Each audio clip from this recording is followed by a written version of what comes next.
Good morning, Mile High City. It's 6 a.m. Oh, yeah. Good morning. On this Thursday, February 29th. Happy Leap Day to you, to all those that celebrate. This is an extra day for us, which is kind of weird. I'm way too awake for this time of the morning. There's no reason for it to be in February either. I saw somebody that wanted, did they call into the show at one point? They're like, let's move it to June. Or was that you, Bill? We talked about it because there's a dude in England that wants to move it to, June. He wants to do June 31st, which is fantastic. That is a great idea, because an extra day of summer. Because today, is anybody really like, hey? It's cold out. Yes. It's dark. All that. Yeah. What on your possible list of activities today you're like, I'm sure glad I got an extra February day. I can't imagine anything outside of skiing. And again, if you have the schedule that on a Thursday you get an extra day of skiing, I hate you. Well done. Yeah. I hate you You know, the extra day probably doesn't really matter to you too much. Yeah. You live in Vail in a suite. Exactly. And, you ski all day anyways. I dislike you already. We've got a whole lot to cover, from Mitch McConnell's retirement to new breaking news on Lauren Boebert's son. You heard the news that he'd been arrested, but it's getting a lot worse. Oh, geez. Westward reporting that he robbed a woman with a brain tumor and committed crimes with a girl he made a sex tape with. Oh.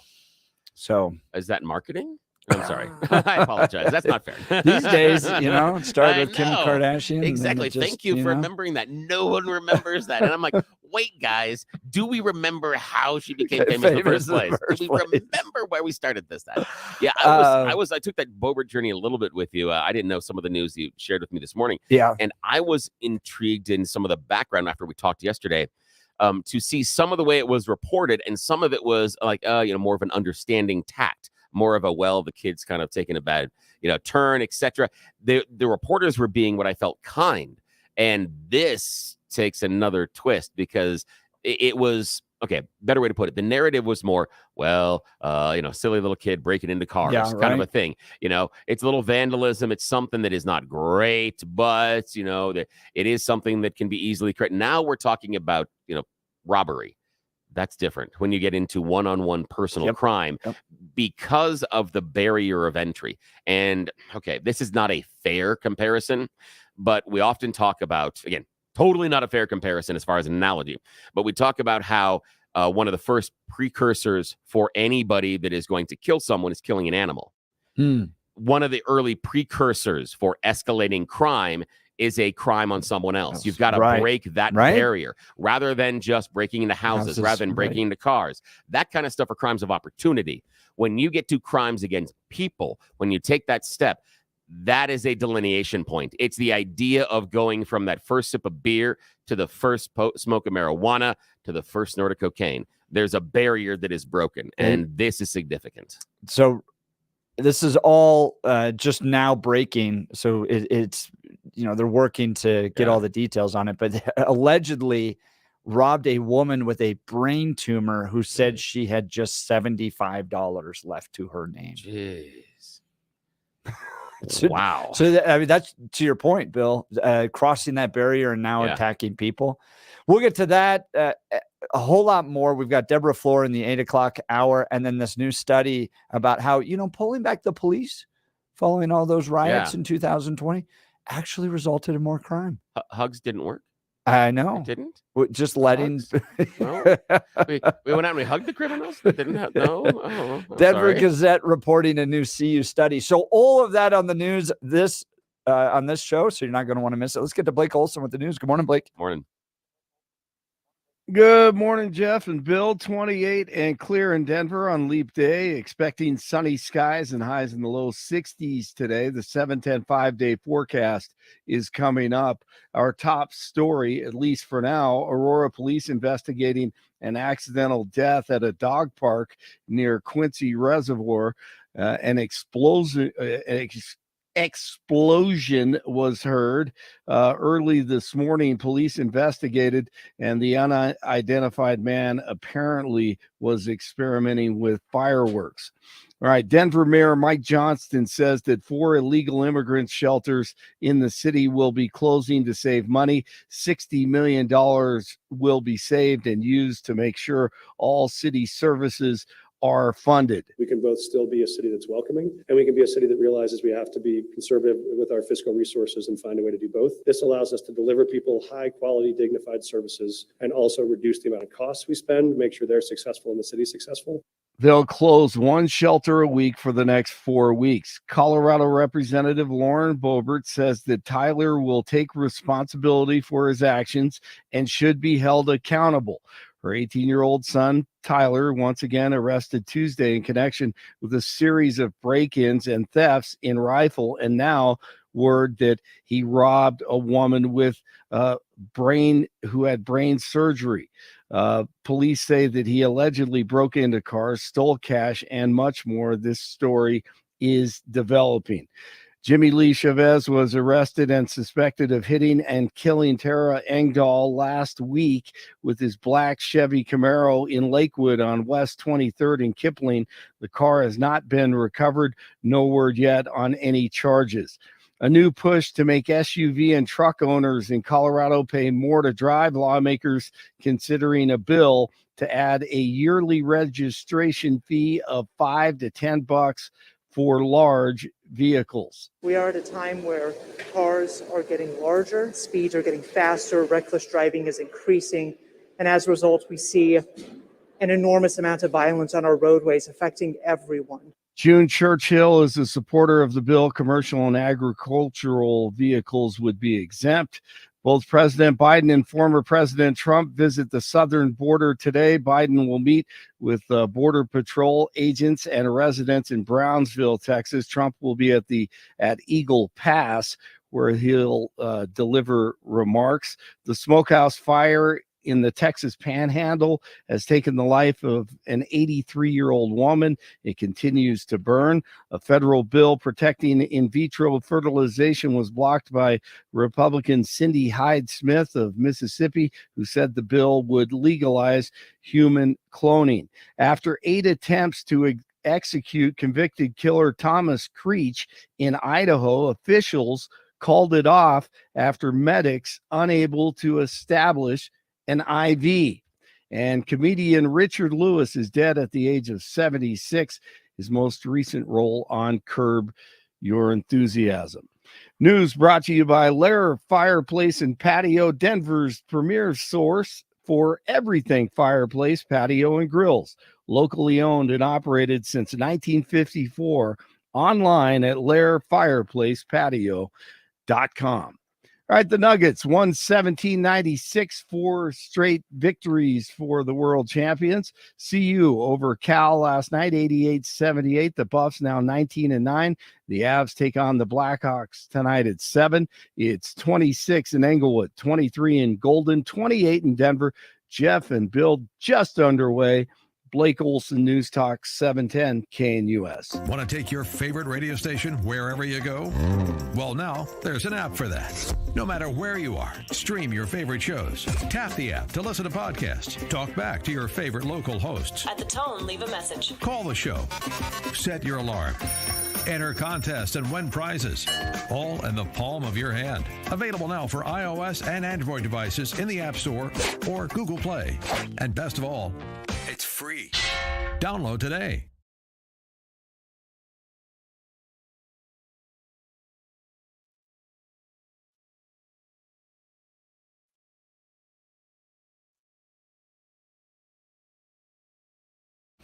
So much news to cover today. We'll start with Mitch McConnell. We'll get to Lauren Boebert here, and then we are going to dissect in the 7 o'clock hour Mike Johnston's illegal immigration press conference, which was amazing yesterday.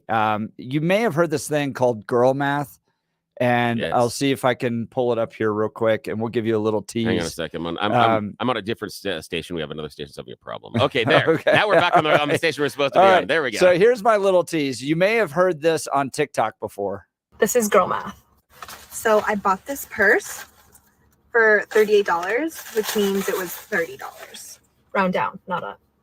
Girl math. I spent $200 at one store, but all the other stores we walked into, I didn't buy anything.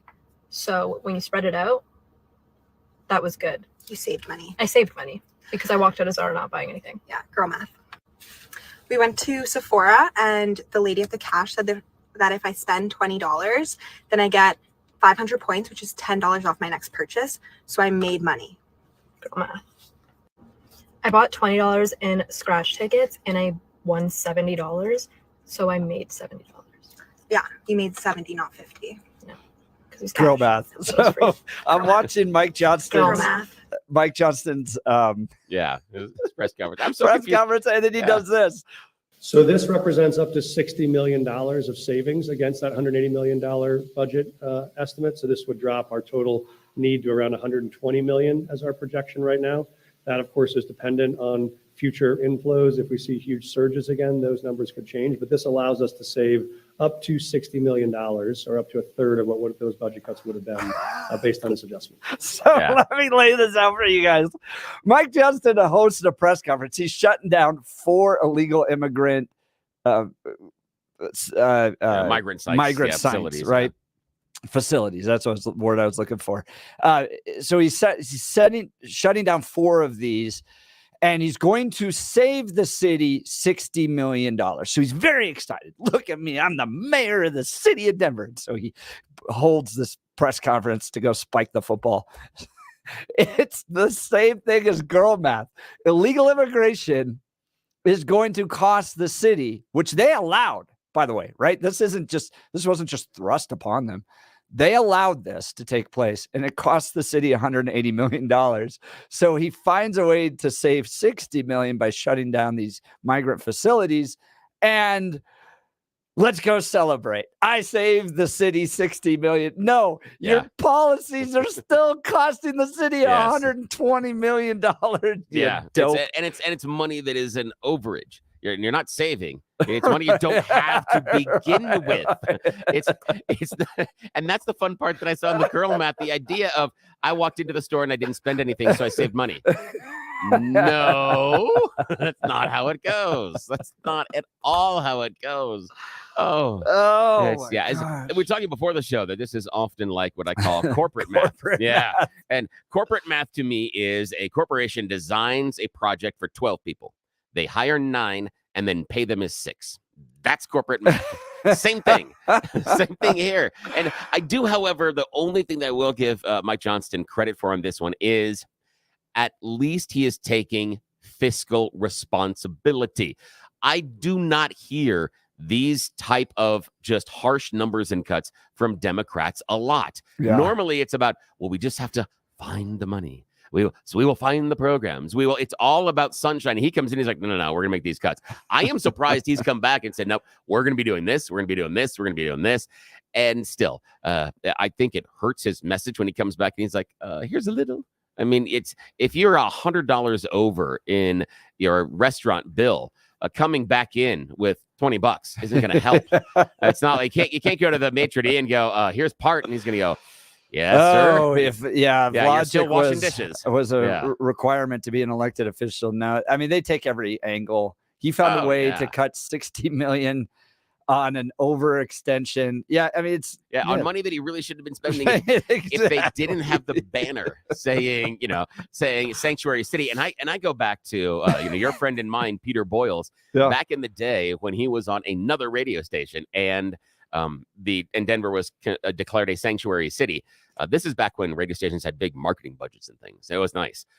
They took out a couple of billboards, one of them right on Broadway. It was like Broadway and 6th that said, congratulations, you've made it. And that was the whole idea that you're now in the sanctuary city, which was great. Yeah, it was a wonderful point to make. We're going to get to a lot of audio. He came out for about 20 minutes, and we've got a whole bunch of segments on this because I think Mike Johnston, at the end of the day, is building his political career on not actually solving any problems, but just moving problems around. Yeah, but he has to make it look like he is. Yeah. Because otherwise you can't make the next jump because Polis has got to go somewhere. Yeah. That governor's mansion is going to be open. And Denver mayor is a very, very high-profile executive position in this state that it makes a great argument to say, hey, I should make the next leap. So he has to look fiscal. He has to look responsible. So, but I like your idea. I think you're absolutely right that he's just moving the money around. It's not actually solving the problem. Yep, and moving people around. Actually, that's where I really think he's doing. And until they leave. So we'll get on this at 7 o'clock hour. And there was a clip earlier. We didn't have the front part of it, but he was talking about the fact that he said, no, it's not right that we were shipping people to Aurora. Yeah, you were. Yeah, right. Yeah. Yes. Now, did you think through the entire plan? Probably not. But did the migrants from Denver come with the with the purview of Denver into Aurora to a long-term stay motel? Right. And we've talked to Danielle Jurinsky, and one of her employees was impacted by being thrown out of the hotel. Right. Yes. Yeah. Now, do I think that Mike Johnston specifically said we got to throw these people out? No. But did the planning not take time to figure out the unintended consequences? Absolutely. Yep. Absolutely. Did they bother to ask whether or not there were people living in the motel in which they were sending people to? Nope. Well, that's an issue. And we're going to get into this bet that I laid out with Danielle Jurinsky, councilwoman at large, about what these cities are going to look like. And he references that. He does. He references that and says, I'm betting on the other side of this. So we'll get to all that in the 7 o'clock hour. The big breaking news on the national level is that McConnell is stepping down as leader at the end of the year. New York Times reporting. The long-serving Republican leader said he would step aside from the role at the end of his term, but remain in the Senate, acknowledging that his views on national security had put him out of step with his party. Sean Davis, who heads up the Federalist, tweeted this afterwards. Senate insiders tell me McConnell's surprise announcement is a desperate move to retain his grip on power, as his support within the conference is catering following his disastrous attempt to rubber stamp Biden's open borders amnesty policy. Rather than face a formal vote of removal, McConnell announced his plan to resign the leadership post in November. Career Senate staff tell me momentum was building within the Senate GOP to formally oust McConnell as leader. I think that's right. I think it's also a combination of some health issues. Do you remember this from last year? I'm sorry, I had a hard time hearing you. That's okay. What are your thoughts on running for re-election in 2026? What are my thoughts about what? Running for re-election in 2026. That's Uh-oh. And then he just kind of stares. Yeah. He kind of freezes. Did you hear the question, Senator? Running for re-election in 2026? Yeah, the aide is there, and then here comes security talking to him. All right, I'm sorry, you all. We're going to need a minute.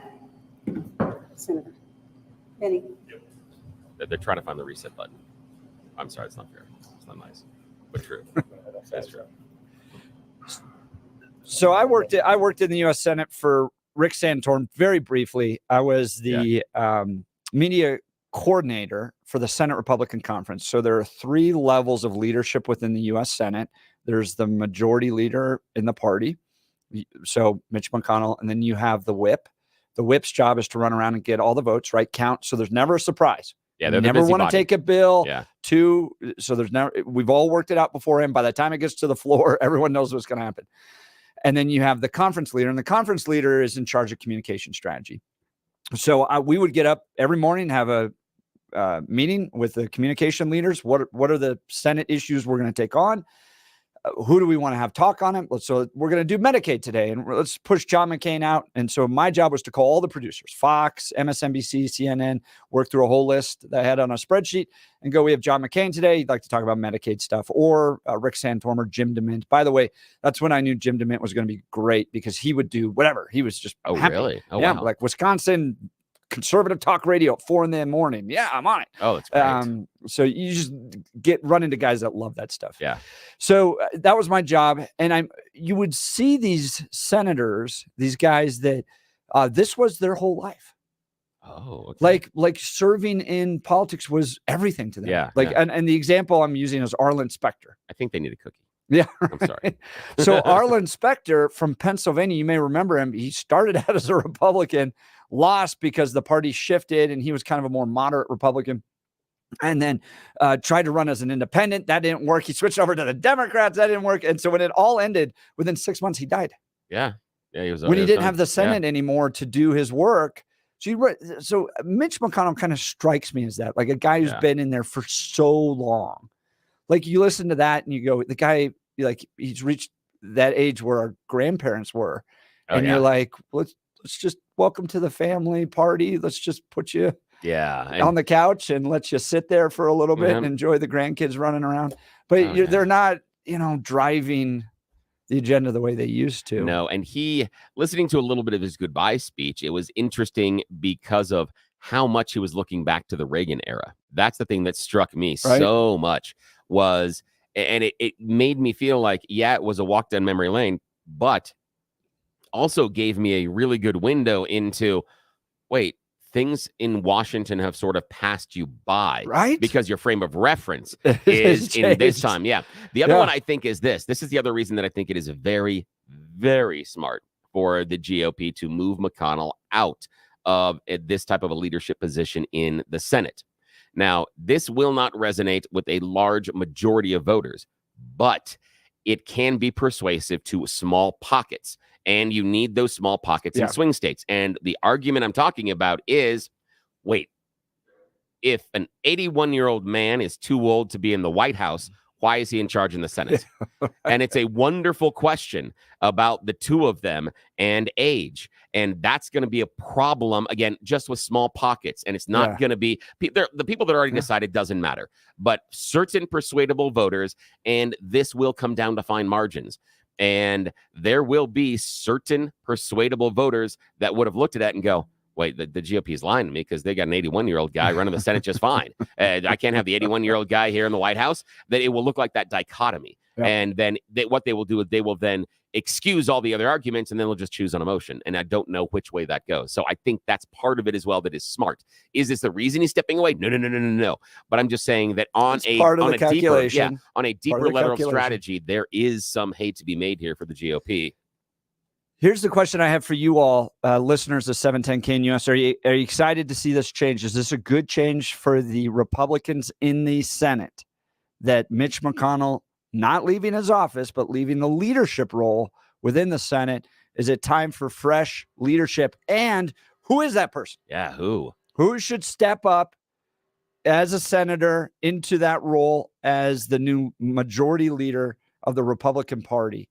I'd love to hear your thoughts on this. Give us a call, 303-696-1971. That's 303-696-1971. Or text us on the 710 KNUS app. I wonder if Cory Gardner was in there if he would have made a run for it. Ooh, that would he was in the nice. He was in the National Republican Senatorial Committee, the NRSC. So he was in charge of fundraising. Yeah, he's a fundraiser. He's a fundraiser. He was good at it. Yeah. Now, I don't think not on McCarthy levels, but he was very good because McCarthy was a rainmaker. Yeah. But Gardner is very good. And I think this is a big question about who is that person standing, because McConnell has cast such a large shadow and he has been in charge for so long. The one that I would say would be, this is something like Bill Belichick stepping down from the Patriots. Yeah. Who is that? Now, the Patriots had been grooming Mayo to come in, but then who is this person? Has there been someone that McConnell has wrapped his arm around the last 5, 6, 7 years and kind of gone, hey, here we go, kid. This is the seat that's yours. Or was he too afraid of being Caesar and that his protege would be Brutus and eventually put the knife in his back? So he kept everybody at arm's length, which is the Putin analogy right now. Putin never actually shows up in Moscow anymore, mostly because he's afraid of the other people there might want to put a knife in his back. And so, yeah. So John Thune is this current whip of the Senate. Ooh, he'd be good. Washington Post has an article about who could replace him. So John Thune is obviously the one that would be naturally the next in step. John Cornyn, does that get you excited? No, Texas? No. Brazo from Wyoming? I don't know. I would like to see Ted Cruz in that position. I think that would be fun. Steve Daines is pretty good. I think Cruz is he's too divisive, and I don't think that in the larger sense he has necessarily a good reputation. And part of that being he's gone out and he's done some dumb things. The number one thing would be going to Cancun. That is something. I mean, being Cancun Ted is going to really, really hurt him because it went so viral, and it's an easy moniker. Cancun Ted is an easy moniker. I'm wondering if he has enough of the cachet left. He would have 5 years ago. I think he would be a really interesting pick. Now, I'm not so certain. And especially, I also think that his reputation was hurt during the presidential primary nomination process, where he went hard after Donald. And Donald's like, yeah, well, your wife's ugly and your dad tried to kill JFK. And he's like, sir, I love you. And that really hurts. For me, that hurts his personal credibility. I'll never forget the time that Ted Cruz, this has got to be one of the biggest political mistakes I have ever seen on video, tried to directly engage with Trump supporters. Oh, yeah. Like, so what he did was, like, you could see this arrogance, this frustration. He couldn't figure out his way around it. We'll find that video sometime. He couldn't figure out his way around the Trump supporters intellectually. Yeah. And so he's like, screw it. And he's like, walks right towards him. And he's like, tell me why I'm not. And he's like angry, you know, like I'm so smart. I'm the debate captain. It was like watching that. I'm the debate captain of the college team. And I'm so smart. You tell me why, you shouldn't elect me. And they were just like, lying Ted into his face. Let's say they lying Ted, lying Ted. And he's like, he just couldn't deal with it. Yeah, and the answer is you were going into a mob to expect a conversation. No. You obviously have not dealt with enough mobs. Right. You need some more mob experience. There's certain things you should never do as a politician. That's one of them. Don't just directly engage with all the cameras. The other one was Breonna Tattone, the representative down at the state capitol. Yeah. And it was like she's a transgender representative down there, but she goes, do I look like I have mental health problems? Oh. From the floor. Oh. Never. I don't care if you're any party, anything, that should never come out of your mouth and the problem, as a politician. And the problem in that is, one, phrasing it as a question. The other part in that is such a tactical mistake is the verb. Look, that's a problem because you are asking people to judge you based on appearance. You can't then get mad at them when they judge you superficially. You can't turn around and anything personally they attack you with. You cannot argue with them because you just asked. You said, do I look like? Well, actually, you do. I mean, that is so easy. It's, oh, God. I mean, it's like setting up the bullies. They could do anything. That could happen to anybody. Yeah. They take a stupid picture of you from college. Do I look like I have mental health issues? Yeah. Never. Pictures. That's okay. I'm sorry. This is a total tangent. I hope you, the listener, play this game with me. I play this media game internally. It's like a tertiary game that I play when I'm browsing the media. And this is it. It's a fun game to play. And it exists both in the conservative and the liberal media. And this is the game. Can we find the worst picture? Because if they're against whoever they're writing ideologically, the picture they include in the story has to be the worst one they can find. And so I have this game because I know there's someone has a job to find the bad picture. And so for me, it's like, how well did you do your job today? It doesn't color how I'm looking. I know what they're doing. I get the game. But for me, it says, because I know someone has been tasked with, all right, go find the worst picture of Trump. Or we got to find Nancy Pelosi looking like she's 5 sheets into the wind. Skeleton. Yes, exactly. Right. Again, all those pictures exist, but someone has that job. And to go fight them. So that's a game I play. Yeah, I hope you play along with me. So who should replace Mitch McConnell? Let us know. Should it be the Josh Hawley? That was the name I was looking for. I would love to see Josh Hawley in that.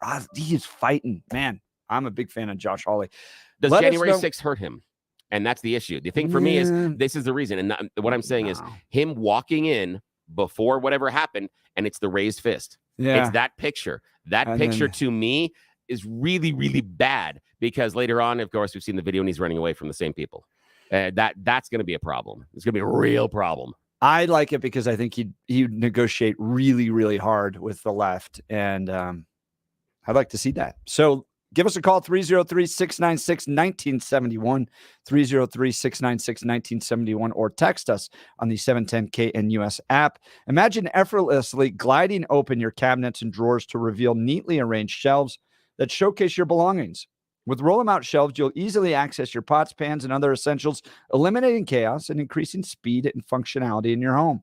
Roll-em-out shelves understands that every home storage needs are unique. Whether you're dealing with tight corners or expansive cabinets, Your shelves will be custom built to maximize every inch of available space. Joyce and Brent Tolliver, the mom and son dynamic duo, leave satisfied customers wherever they go, and their all 5-star reviews confirm this. Here's what some overjoyed customers have said. We are so happy with our kitchen that we're now planning to do our bathroom as well. Joyce and Brent listened to our needs, stayed on schedule, and found solutions to our specific problems. Life-changing. So much wasted space in our kitchen cabinets. My space has literally tripled, and I am so happy about it. Begin the affordable transformation in your home for less than $1,000 when Roll 'em Out Shelves efficiently organizes your space with sturdy Baltic birch shelves built right here in Colorado and guaranteed for life. Call for your free in-home estimate today, 303-475-9601 or rollemoutshelves.com. Tell them Jeff sent you. 303-475-9601, rollemoutshelves.com. We'll get your calls and texts. You're listening to The Jeff and Bill Show. News Talk 710 KNUS.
Off and running this Thursday morning. Good morning to you all. This is the Jeff and Bill show. We're talking the step down of Mitch McConnell.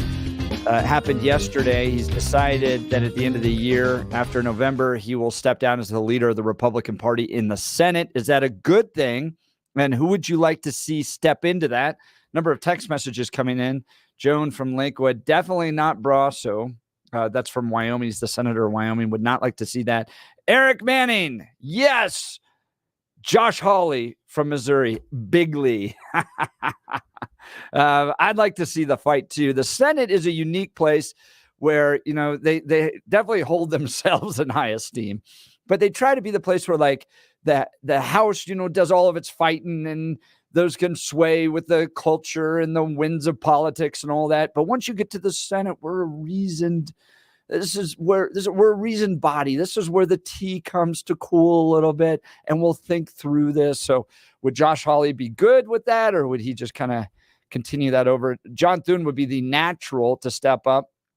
John Thune is the senator from South Dakota. I got to meet him when he was campaigning for Romney. He came to Colorado. He's a graduate of Biola University. I'm a graduate of Westmont College, which is a competitor with Biola. So we would always joke around.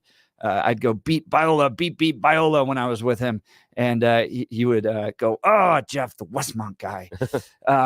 He's a nice guy. I would have gone the other way and Christian said, college. I would have said, your school can't choose a name that doesn't sound like some sort of dietary supplement. Yes. Some sort of weight loss procedure. Sounds like the new colonoscopy machine. Yes. I mean, there's so many things you could do. It's like, so if you're feeling anxiety, try new Biola. I mean, there's so many things you could have done. That name alone opens itself for mockery. I will help you, sir. Next time you get a chance, I will help you openly mock him. That's just funny. for that. We'll see if we can get him on. He's a nice guy. Yeah. But, you know, kind of fits into that old category of a statesman, a well-reasoned, tomorrow we're going to host Mitch McConnell's previous chief of staff. He's a friend of mine. He's going to call in and let us know what the man was like himself, what it was like to work with him. So a little insight on that. But it's all up there and things are changing. Look, politics changes. And as you were saying that it gets into, you know, kind of Mitch McConnell coming in during the Reagan days and trying to hold on to that. Let's go to Blake. Blake Olson, what are you working on for us?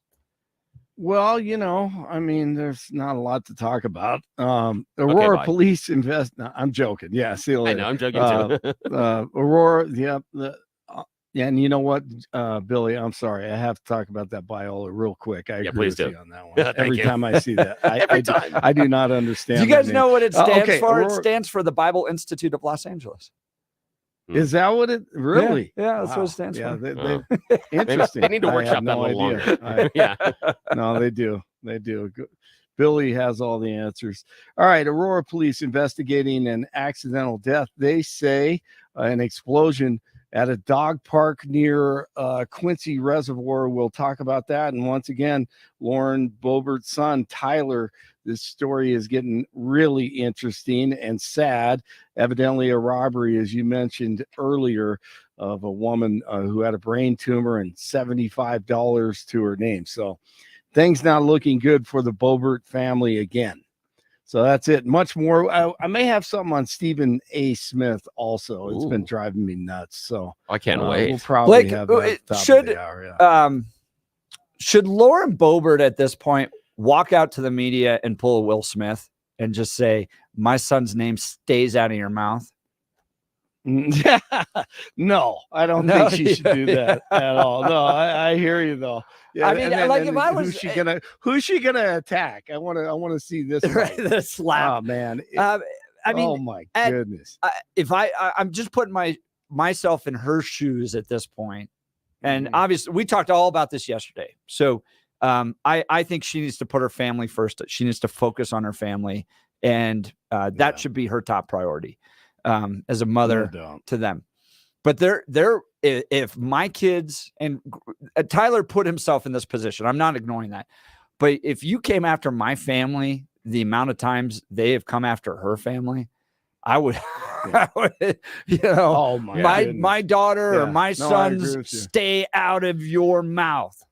I don't know. Right. I'd like to see a Will Smith. Well, moment. and in that, I mean, no matter what happens from here on out, every time she opens her mouth, she's not going to have any credibility. Yeah. With whatever subject she's talking about. I mean, they're always gonna spin it, turn it back, whatever. She just needs to take a break, like you said yesterday. She's young, she has plenty of time. I say step away, man. Right now. Yeah, I'm with you on that one. My opinion. Thank you, Blake. Blake will have the news for us at the top of the hour. So as I said, we're discussing Mitch McConnell stepping down.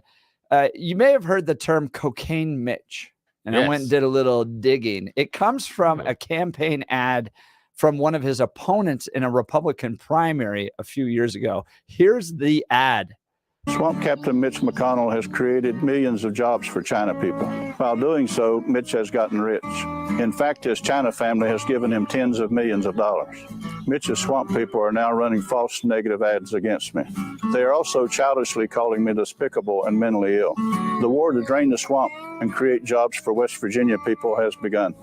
I will beat Joe Manchin and ditch Cocaine Mitch for the sake of the kids. All righty then. China people. It seems so awkward. I'm sorry, but the recording sounded like a hostage video. Like he's trying to blink twice or three times to tell you he's okay, and he's sending Morse code messages. It's just the read is bad. But I mean, it's amazing how one line, Cocaine Mitch, there's no reference to anything that. He's not Hunter Biden. No, it's just I'm going to throw that grenade out there and let that sit. And I think some of it had to do with some of the idea of illegal trafficking and stuff coming from China, because again, that was the Elaine Chao thing is what they were trying to tie in. Yeah, that one, but that never really stuck. It's again, I personally, I don't have a lot of personal love for McConnell, but I have tremendous respect for him. Because of the strategy. I don't survive in that city. Oh, yeah. And I don't always respect what he did managing the Senate, but I respect the fact that he got it done. The end goal for me is we can disagree on the issues, but was he functional and effective to get what he needed done? Yes, 110%. One of the most effective people in that position in my memory, but then he's been there for a while, so I haven't had a lot of people to compare it to. But I can't argue at all against what he was able to accomplish. Right. He was incredibly effective, and we've seen the floundering inside of the House and how difficult it is. Again, economies of scale, but it's a vast difference in leadership that we've seen, for the past couple of speakers inside the House from the Republicans. Yeah. Think about this. This is a good text from Joan. Ronna McDaniel stepping down, Mitch McConnell stepping down. Yeah. I mean, we have talked about this, the 80s Republican, the 90s Republicans, the George W. Bushes, man. That has really come to a conclusion here. I feel like the book chapter's closing. Yeah, like if we had more time, and this is for another day, we'll talk about this, but the idea, I would love to have your, being such an insider, I would love to have your ideas and insight on the transformation of the Republican Party, because as I sit outside, I see it going from the Reagan Republican Party into the Trump MAGA party. Yeah. And I think that evolution is 100%. Yeah. And I'll tell you I'll tell you what happened. Yeah. The Republican, because I sat in these rooms. Yeah. I remember when Ryan Call had a strategy meeting after Romney, because I worked for Ryan Call in the state party. Oh, yeah. After Romney left, he hosted this big kind of they were like, we are too much of a country club party. We need to connect with the grassroots. Yeah. We're elitists, and we need to connect with the grassroots. And so they went out there and they recruited the grassroots. Yeah. Right. Yeah. And the grassroots took over. That's all that happened. Yeah. And then the grassroots are like, we don't like you country club Republicans anymore. Yeah. And those country club Republicans are like, well, fine, I'll take my money and go. The interesting thing for me is that the nomenclature of the grassroots. Yeah. Because the people that I see that end up running for those offices, especially the larger offices, I would not categorize necessarily as grassroots. And the reason being is I can't usually point to someone that is at least running for a statewide office, etc., that is worried about where their next 3 paychecks are coming from. Right. And That to me is a grassroots. That's what I think of. I think of the people, and the only reason, and it may not be an appropriate idea in my head, and I could be convinced that I'm actually having the wrong filter and looking at this wrong completely. But when I'm talking about grassroots, I'm talking the salt of the earth, the soil, the land, the people blue that collar. are doing the blue collar. That's what I'm thinking of, and universally. Doesn't matter what party you're in, when you get to that level, I can see the grassroots in someone's state level. But when we get to running for statewide races, that to me, I don't listen to anybody that tells me they're grassroots, because I don't think you can be at that level. But again, that'd only be the third time I'm wrong this morning. Mitch McConnell stepping down. Give us a call. Let us know. 303-696-1971. Who should step into that role as the top Republican in the U.S. Senate? Dick Wadhams is going to join us at the top of the 7 o'clock hour because he knows John Thune. And John Thune is the natural person traditionally to step into that role because he's number 2. So let us know. Hey, friends, Jeff Hunt here for my friends at Dan Kaplis Law. Dan suggests that you should choose a lawyer who shares your values, because who you choose to represent you in an injury case says a lot about you to everyone involved in the case. Dan Kaplis is the son of a police officer. Dan is also a former seminarian. Dan has dedicated the last 40 years of his life to helping people who are hurt in serious motor vehicle crashes. Dan is believed to be the only lawyer in Colorado history to win 5 straight multi-million-dollar verdicts in Colorado crash cases. Dan is also believed to have won the largest truck crash verdict in Colorado history. Dan Kaplis Law is the official law firm partner of the Denver Nuggets and the Colorado Avalanche. So when Jokic gets in trouble, who does he call? The superhero, Dan Kaplis. Dan Kaplis Law is a serious firm for serious cases. Dan accepts righteous injury cases on a percentage fee basis so that he can represent good people from all walks of life without regard to ability to pay. If you need Dan's help, call 303-770-5551. That's 303-770-5551, or hit dankapleslaw.com. That's Dan, C-A-P-L-I-S law.com. You're listening to the Jeff and Bill Show. News Talk 710 KNUS.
All right, let's jump into You Choose the News, Bill. Yes, sir. It is that time of the morning where we play everybody's fake radio news game show. You Choose the News. We have scoured the interwebs for really ridiculous stories. It's been hard to pare them down this morning. Giving them dumb headlines to play this fake radio news game because the people in charge don't wake up for about another 8 minutes, so we have to be quick. Alrighty, sir. Here are our headlines, and as always, Blake Olson is going to be choosing our third and final story. Your stories this morning are, isn't this just called the mall? Headline number 2, bootstrappy, freedom-loving American now being persecuted by the state. Headline number 3, state trooper whines like your younger sibling. And headline number 4, proof job performance reviews are bogus. Your choice, sir. I'll hat tip to my younger siblings. Let's hear about their whining. State trooper whines like your younger sibling. We're going to Oklahoma Highway Patrol trooper. He is very, very annoyed. Trooper Russell Calcott's dash camera was rolling recently when a driver slammed into his car while he was performing a traffic stop. During an interview, Russell Calcott said, all right, what I'd like to tell you on a personal note is stop hitting me.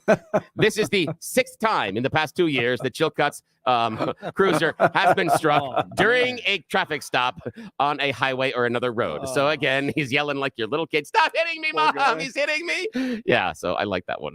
That is hilarious. Please stop hitting me. Alrighty, second choice, sir. Isn't this called the mall? Bootstrappy, freedom-loving American now being persecuted by the state?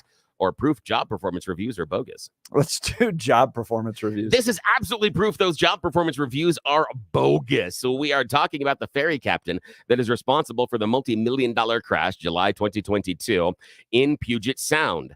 It turns out that Captain Dave Cole was formally reprimanded in 2018, 2020, 2021, before his multi-million-dollar crash in 2022. If only there had been a pattern. During that time, he had been reprimanded for violations such as falsifying records, lying to his superiors, and sleeping through sailings. Oh, man. Yes, this is good to know. On a side note, so obviously performance reviews don't matter, but good note, you got to remember this next time you go to Seattle. Evidently, being a ferry captain allows you to sleep while you're piloting the humans across Puget Sound. Do with that information what you want. Either job training don't get on low bar. Yes, exactly. Alrighty, Blake Olson, you choose wisely. Your final choices are either isn't this just called the mall or bootstrappy, freedom-loving American now being persecuted by the state. Oh, my goodness. All right, let's go to the mall for $35. Excellent. Let's go to the mall. What started as kind of a weird thing popping up in California is now going to get a permanent location in the city of Sacramento. It is the Teetotalist, a non-alcoholic bar and social club located in Sacramento. The press release says it offers a unique social experience for people who choose to abstain from alcohol or simply want to explore a new and exciting non-alcoholic beverage. Oddly enough, I think this is just called the mall because last time I showed up with my drink in the cup, they told me I had to leave. Right. And I figured that was an issue. So yeah, no open containers there. I know. Yeah, I think there's a bar at Nordstrom's though. I think they used to have that at Park Meadows. So, those are my people. I know, especially if your wife's shopping at Nordstrom's, you're gonna need a drink. Oh my God, yes. Smart, man. Yeah, you should have some sort of like an ankle monitor that every time she hits another $100, you get a free shot. That's right. Alrighty, that is the end of You Choose the News this morning. As always, Blake and Jeff are our winners, and I'm a giant loser. Back to you, sir. And we are proudly sponsored by Roll 'em Out Shelves. Roll 'em Out Shelves has made the questionable decision to sponsor this portion of the program. Please do not hold it against them. Go and visit them. Tell them about all their wonderful things you've heard Jeff say about them. Do not reference this part of the show. It will not go well. Alrighty, I've got them visiting our house here in a few weeks. Oh, excellent. So tell us about it. We're getting the benefit of hanging out with Roll 'em Out Shelves. That'll be fun. All right, when we come back, Dick Wadhams is going to tell us about who he thinks will be the next leader of the U.S. Senate, Republican Party in the U.S. Senate. So stick around. You're listening to The Jeff and Bill Show. News Talk 710 KNUS.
We are off and running. Good morning, Mile High City. It's 7 a.m.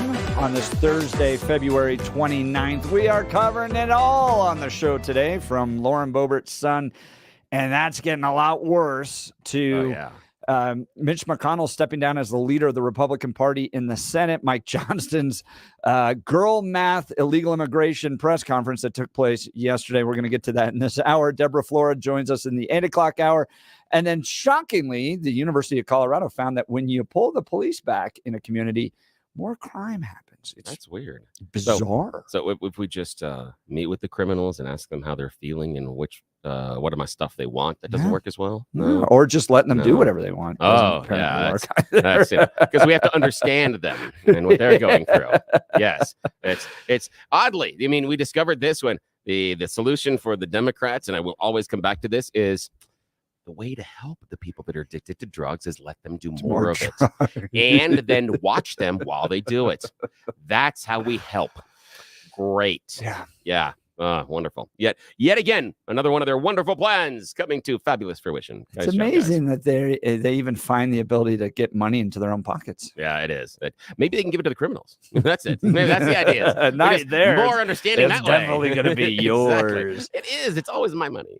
So Dick Wadhams will be up here in just a second. Let's get to Blake Olson with the news. All right, Jeff, thanks a lot. 27 and clear in Denver. Leap day, expecting sunny skies and highs in the low 60s today. The 7-10 5-day forecast is coming up. Our top story, Aurora police investigating an accidental death at a dog park near Quincy Reservoir. An explosion was heard early this morning. Police responded, and the unidentified man may have been experimenting with fireworks. Colorado Representative Lauren Boebert's future in politics may be exploding. Her 18-year-old son, Tyler, arrested Tuesday in connection with a series of break-ins, thefts, and now reports of robbery. The victim, a woman with a brain tumor and $75 to her name. Boebert says Tyler will take responsibility for his actions and should be held accountable. Denver police say 16-year-old Elias Garcia Tinajero was the teen found dead at Fairmont Cemetery last weekend. Police say he died from multiple gunshot wounds. Jimmy Lee Chavez arrested and suspected of the hit and run in Lakewood, killing Teray Engdahl last week on West 23rd and Kipling. Denver Mayor Mike Johnston says 4 illegal immigrant shelters in the city will be closing to save money. He says $60 million will be saved, despite what Jeff and Bill say. We're trying to do more and better of the case navigation that gets people directly from shelter opportunities into housing or into workforce options or into onward travel. And so that continues to be our focus, and it's been successful for us over the last. They'll close 1 shelter a week for the next 4 weeks. Both President Biden and former President Trump at the southern border today. Biden in Brownsville, Texas, and Trump at Eagle Pass.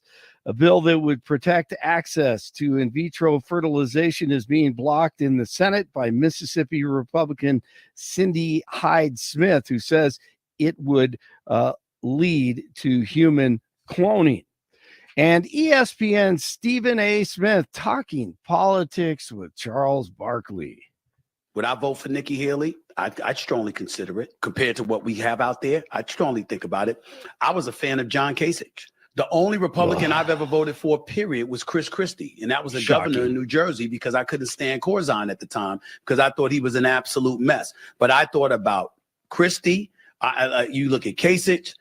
Definitely him. Marco Rubio is somebody I would have considered. Jeb Bush is somebody I would have considered.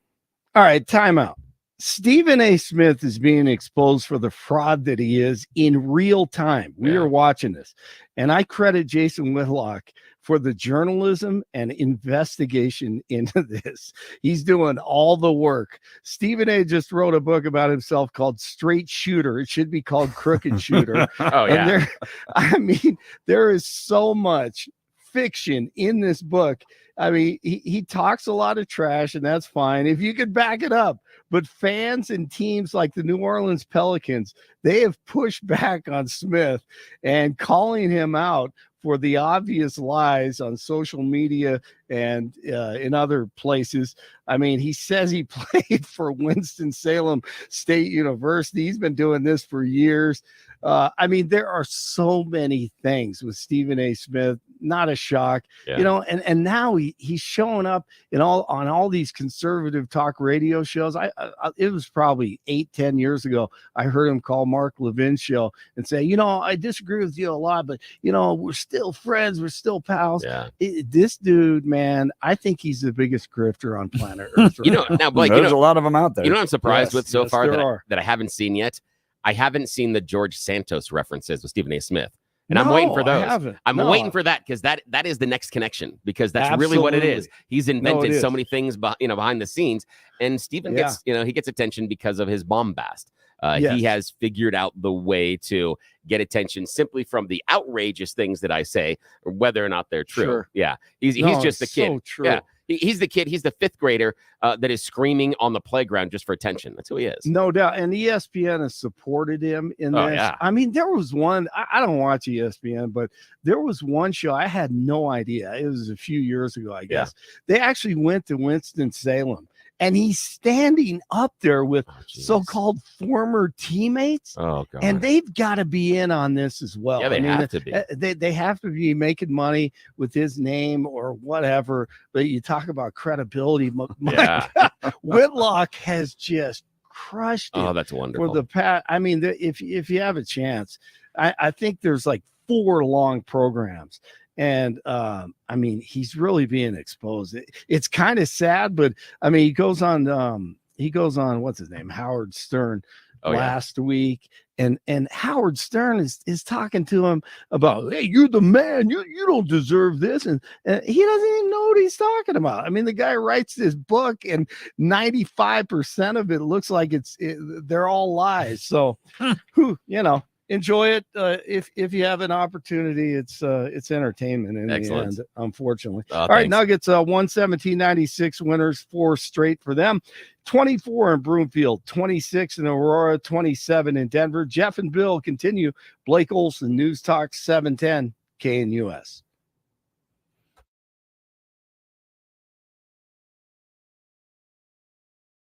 Want to take your favorite radio station wherever you go?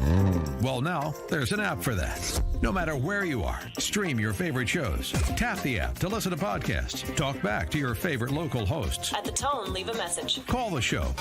Set your alarm. Enter contests and win prizes.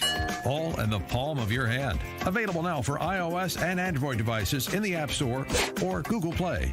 And best of all, it's free. Download today.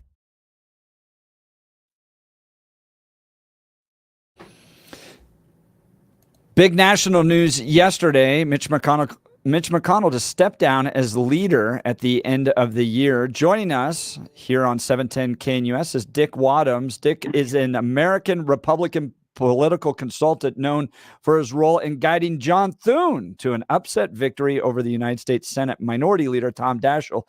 There's a lot of talk that Thune may be the next to step into that role. Mr. Wadhams, thanks so much for joining the Jeff and Bill Show. Thank you. Nice to be with you guys today. So is it inevitable? Is John Thune going to be the next leader of the Republicans in the Senate? I have no idea, Jeff. I think that I don't work in the Senate these days, and so I'm not that in touch with all the backroom discussions. But I do think that Thune is a strong candidate for it. Obviously, I have a lot of respect for him. I saw him up close when I was his campaign manager, when he did upset the most powerful Democrat in America at that point in 2004. And remember, that was before Barack Obama. Daschle was undefeated. He had served for 26 years in the Congress in South Dakota. We got outspent dramatically by Daschle. But I saw Thune. He is a fighter. He is a conservative. And anybody who tries to take those qualities away from him are dead wrong. This guy is as conservative as you can find, and believe me, I saw him up close and personal. Daschle had a ruthless campaign team around him. They essentially beat Thune 2 years earlier when Thune ran against Senator Johnston, the other Democratic senator, and he lost to Johnston largely because frankly, the Daschle campaign team that was running the Johnston campaign ran over the top of Thune. And that's why he changed his campaign when he challenged Daschle. He wanted a much more aggressive campaign, which we had. And let me mention one other thing while we're on this topic of Thune. After Daschle lost in that election, his campaign manager, his Senate chief of staff, his organizational director, and his communications director, all ended up going to a newly elected senator from Illinois by the name of Barack Obama. And they were with him through the presidential campaign. That was the team that Daschle had in 2004. We beat them. They went on to elect a president of the United States. But that's how it was. It's been a long time ago now, 20 years. But I'll tell you what, I saw Thune up close. He is tough as nails when it comes time to be that way. And he's aggressive and he's tough. Now, I like Senator Barrasso, too, from Wyoming, and I like Senator Cornyn from Texas. I assume those three senators are the front runners, but there could be others. But what ends up happening, who knows? Remember, too, that there will be new senators in the Republican conference after this November, because there could be as many as 3 or 4 new senators. They will be voting on this as well. So we'll see what happens. The Washington Post reporting, after McConnell announced he was stepping away from leadership, reporters flocked over to Thune's office, which sits steps from the Senate floor. There, he said McConnell leaves really big shoes to fill, but declined to say whether he would run to replace him. Thune endorsed former President Donald Trump's White House bid on Sunday, despite a rift between the two. Trump became highly critical of Thune and even called for him to be primaried after Thune and McConnell refused to help Trump overturn the results of the 2020 election.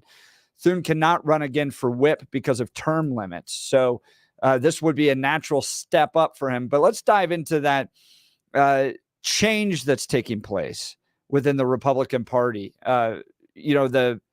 We spoke about this during the previous hour. When Mitch McConnell got to the Senate, it was a very different Republican Party than the one that he currently is leading there. And folks have said that he is stepping down. The Federalist is reporting that McConnell is stepping down because of that illegal immigration deal that was that they sought to develop in the Senate.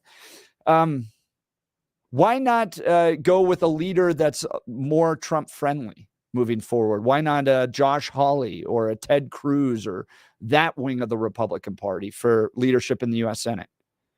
Well, Josh Hawley ought to run if he wants to be leader. That's why we have elections, Jeff. Mm-hmm. I would say this though, that we're not electing an ideological enforcer to be Senate Majority Leader. I think whoever is elected Majority Leader or Senate Minority Leader, whichever it is after this election, that they need to take a hard look at how McConnell governed, because he was a master of the Senate floor. He look what he did when the vacancy occurred on the Supreme Court, and he held it open for a year and a half. Yep. I mean, when people trash Mitch McConnell, and especially ones that say, well, he's anti-Trump. Really?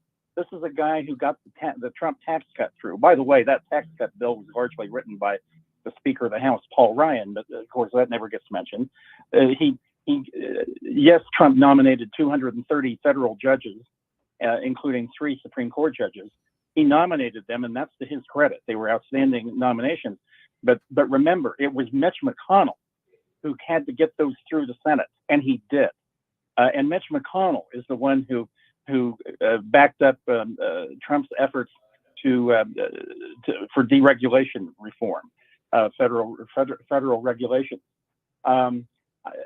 I got to tell you, when I hear that notion that McConnell just isn't Trump enough, well, how much more could he have done for Donald Trump?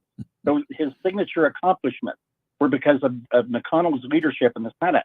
And frankly, we need somebody like that to replace him, Jeff. If you and others want to have some ideological little fight, then go ahead. But that's not going to get things done in the Senate. And people need to look at McConnell and how he did that. It is a unique body, and it requires that statesmanship to kind of move things through, other than just kind of engaging in rhetorical battles. That's right. So, and remember, it takes 60 votes to pass anything in the Senate because of the filibuster law. And I think I think the filibuster is a good thing. We're talking. I don't think we would want to repeal that. But anyway, go ahead. We're talking with Dick Wadhams, former chair of the state party here in Colorado. He also worked in guiding John Thune to an upset victory over Minority Leader Tom Daschle. And we're talking to him in light of the fact that Mitch McConnell is stepping down. So who could step up into that? Washington Post floating ideas like obviously John Thune, who sits in that second leadership role, John Cornyn, John Brasso. There's a lot of Johns there. Had a caller that suggested Rand Paul as an idea. Well, what do we think about that? If I throw that on the table, that what name. do you think of that? Yeah. Dick? What do you think, both Jeff and Dick? What do you think about Rand Paul as an idea? I just go back to the Senate Majority Leader position is not for an ideological flamethrower.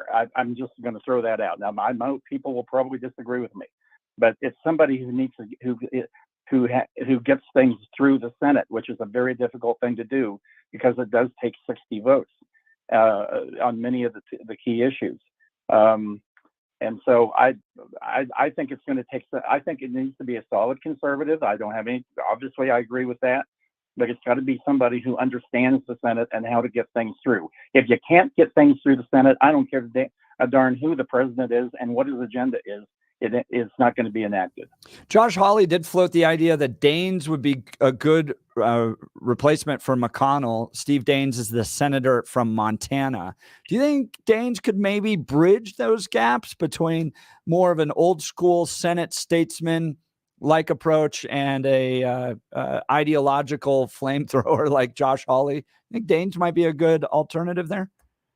I'm a big fan of Steve Daines. He's the chairman of the National Republican Senatorial Committee. And what he's doing he is involving the NRSC directly in trying to get strong candidates for the Senate. And he's largely succeeding in that. And I think there's a good chance the Senate will be Republican controlled because of some of the things Daines is doing. I think Daines I know him. And I think Steve Daines would be a very strong candidate because he combines I think some of the strengths of McConnell, along with he's very politically oriented, and that's the other thing, you guys, is that McConnell was a political animal to his core. And you might think, well, why does that matter? Well, because you have to control the Senate, and believe me, by winning Senate campaigns, and believe me, McConnell was deeply involved in competitive Senate elections the entire time he was leader of the Republicans, and I know that personally. Because when I was running Thune's campaign, he would call me from the Senate floor, not one of his staff people. He would call me and say, this is what Daschle just did on the Senate floor in terms of how he voted or something he said. And we would turn around and immediately go after Daschle. And he was very in tune with campaigns and politics, as is Steve Daines, as is John Thune, as is John Barrasso and Cornyn as well. I think these are all great candidates. Now, Dick, this is a question from a caller, and they wanted you to kind of compare and contrast Mitch McConnell and Nancy Pelosi. And their focus is the rules that you said make someone so effective as a Senate leader. Their question is, does that apply to the House? Do you need those same rules? And did Nancy follow them, in your opinion? No. Well, listen, the House is much different how it works. There is immense power in the House Speaker. And in terms of what reaches the floor of the House, no, I think they're two very different positions. They're both challenging, and you have to corral your caucus, your members, to vote a certain way. But no, I think those are very, very, very different roles, and I don't think you'd want. Frankly, I'll just say I don't think that Mitch McConnell would have been a good Speaker of the House. I mean, I think he was uniquely tailored to the Senate, and so so they're two different things. So it's a really good question. Now, to follow up on that, given the far right tact of some of the representatives in the House and how they have been able to, almost from the backbench, guide the direction of who's going to be Speaker because of the power that they're wielding. One, does that exist in the Senate? And will they try to get someone that is more friendly to them rather than the Thune or what we would consider a more traditional Republican? Well, clearly the Senate Republican conference is changing.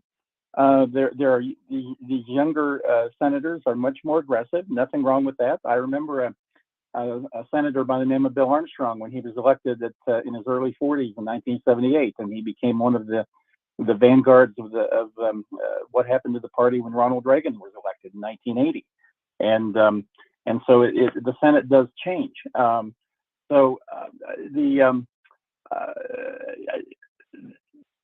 I think though it is a mistake for some of these new younger senators who have criticized McConnell to kind of dismiss his leadership. I find it offensive after what I just went through. What did he get? He enacted the Trump agenda by getting it through the United States Senate. There is no doubt about that. Tax cuts, judgeships, deregulation. And I'll tell you what more could he have done to promote the Trump agenda? I don't know what it could have been. Talking with Dick Wadhams. Dick, you were the former chairman of the Republican Party here in Colorado. Give us 3 things that you think the Republican Party in Colorado should do to win.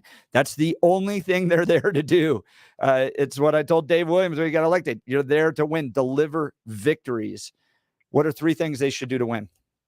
Well, he didn't hear a word you said, Jeff. I think he has been a wholly destructive chairman of the Colorado Republican Party. He getting involved in primaries in violation of the rules, running for Congress while he is chairman. We could go through the litany of problems that he is responsible for in the party. But believe me, Dave Williams and the state party are not responsible for what Colorado is going through politically right now, Jeff. The fact is that this electorate has changed in Colorado. Mm-hmm. Starting in around 2001, 800,000 people have moved to Colorado in the last decade plus. That's why we got an 8th congressional district. And those 800,000 people are much more liberal on social issues. They're younger. And frankly, every poll shows that they do not like Donald Trump. And that's why we have taken such big losses in 2018, 2022, and 2022. What would you do? What would you do though to win? If you were in that role and you're facing that reality, what do you do to win?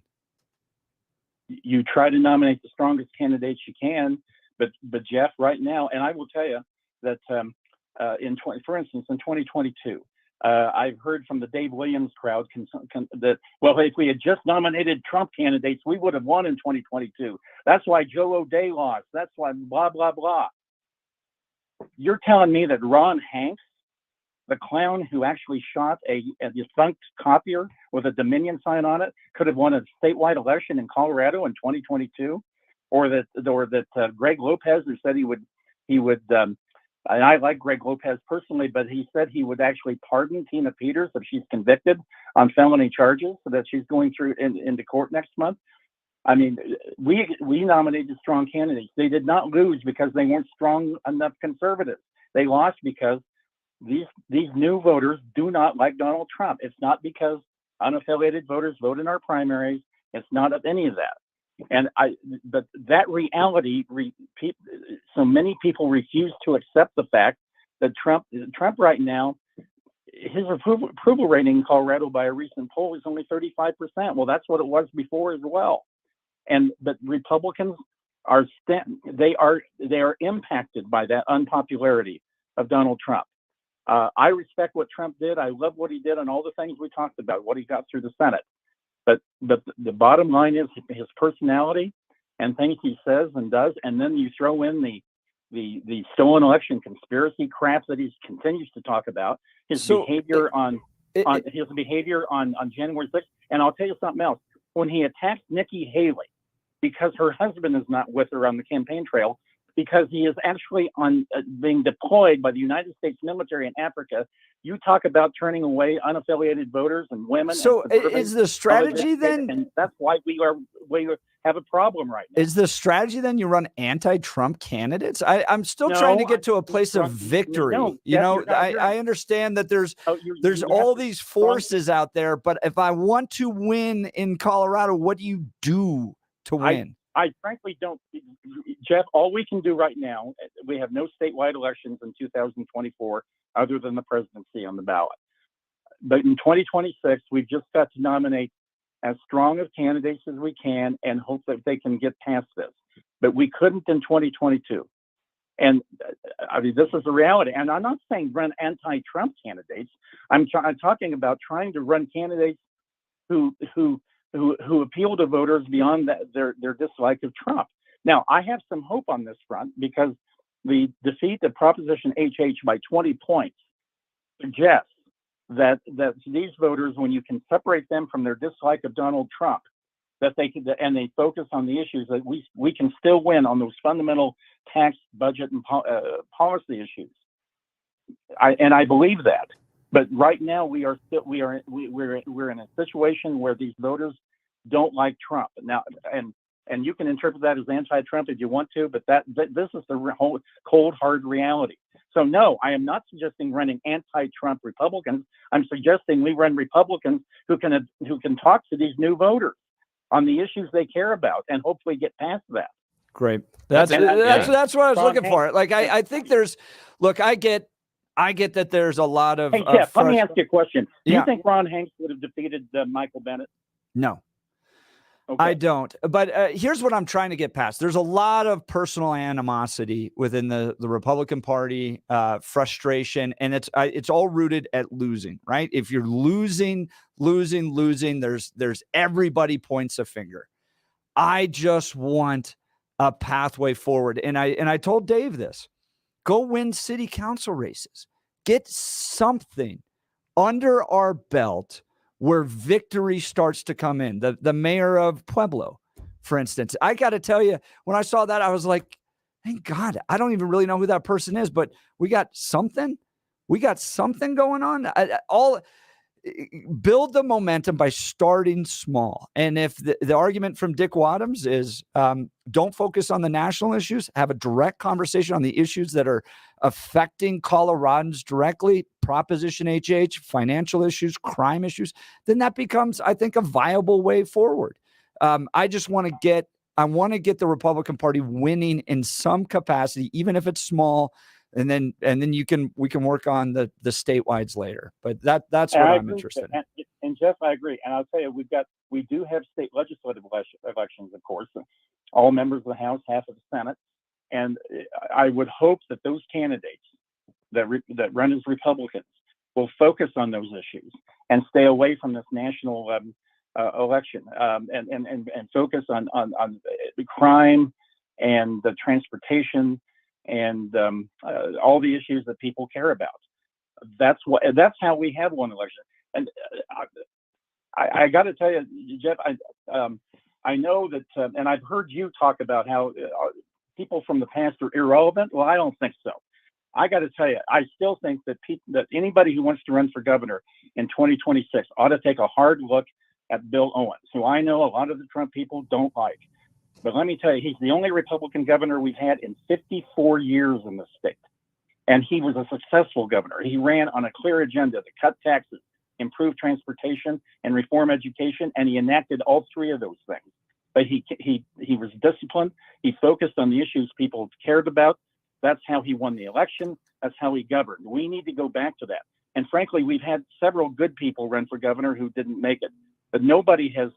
And then we've had a couple like Dan Mays that should never been in the same race as that.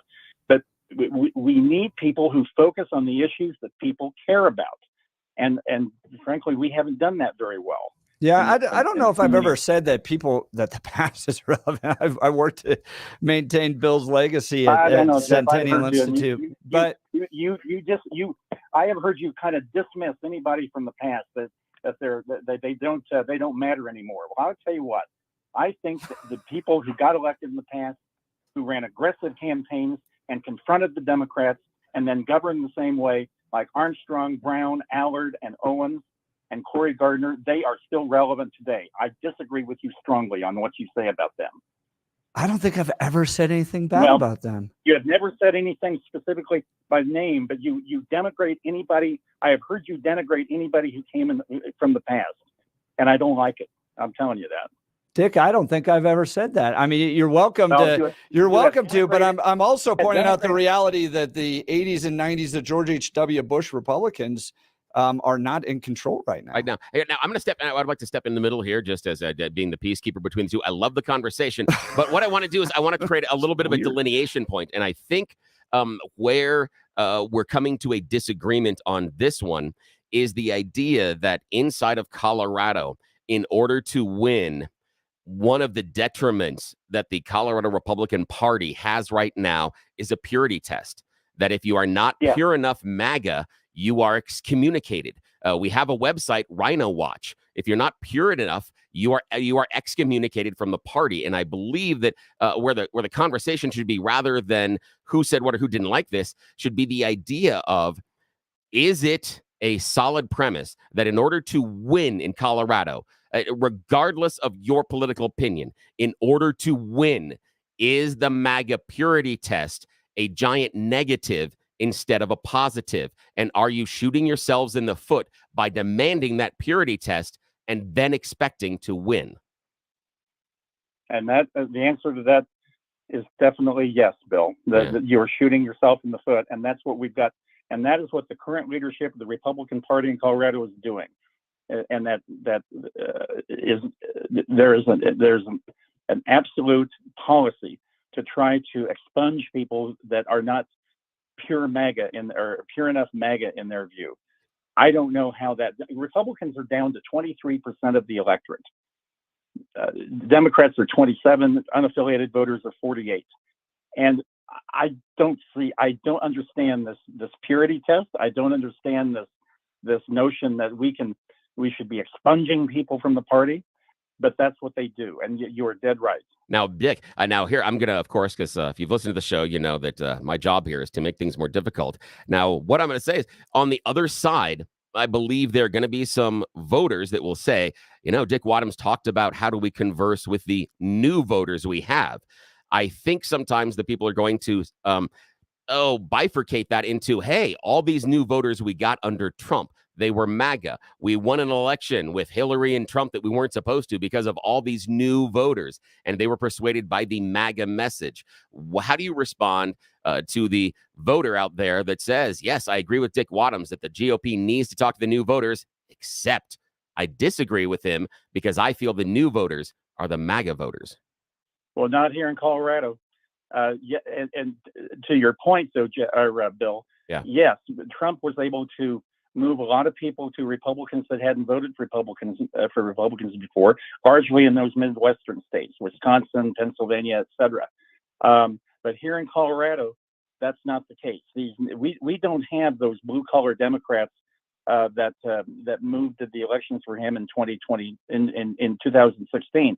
And by the way, remember this: Trump lost the election in 2020 because a lot of those voters moved away from him in 2020, and that's why he lost many of those states in 2020 in the 2020 election. But here in Colorado, we deal with a much different constituency, and we got to come to grips with that reality. And I still think that And by the way, when we were winning elections years ago, it wasn't because it was easy to win elections in Colorado. It was damn tough to win elections, and we were third. Those unaffiliated and Republican women in Jefferson and Rathole counties and other suburban areas were very difficult for Republicans to hold on to, and a lot of times we didn't. And when we ran candidates like Governor Owens and Senator Allard and then Cory Gardner in 2014, they were able to appeal to those voters. That's why they won. But right now, we have a party that basically is telling suburban women, college-educated voters, we don't want you. We want to turn you away. We want to drive you away from voting Republican, and that's what our problem is right now. All right, Dick Wadhams, thanks so much for joining us. The knives came out for me apparently on that one. I have never ever denigrated the old guys who won ever. I've worked with them on a lot of stuff, but this idea, I'm almost left a little speechless on that, because I generally get along pretty well with everybody in the conservative movement, but Dick obviously has some issues with me. The reality is, and this is all I've ever said, is if you think that the Republican Party's leadership is still connected to the kind of Bush era, then explain to me why Mitch McConnell just walked out the door. The Republican Party has changed. It's gotten more grassroots. It's gotten more blue collar. Donald Trump is in charge of it now. That is the reality. That's not denigrating anybody in the past at all. That's just the reality of where it is right now. And I guess if you're from that era and you're holding on to those sentiments and you're frustrated, I guess anybody that's pointing out the reality of it is apparently disparaging it in Dick Wadhams' mind. So, oh my goodness, I was not expecting it to go that way.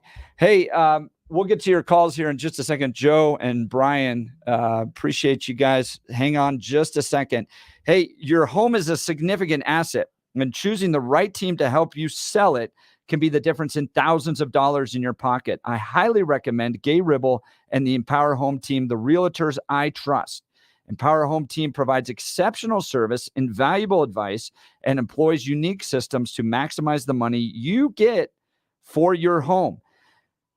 Getting an offer above your home's asking price is great, but you're leaving money on the table by not working with Gay Ribble and the Empower Home Team. Gay and her experts get the clients an average of $30,000 more.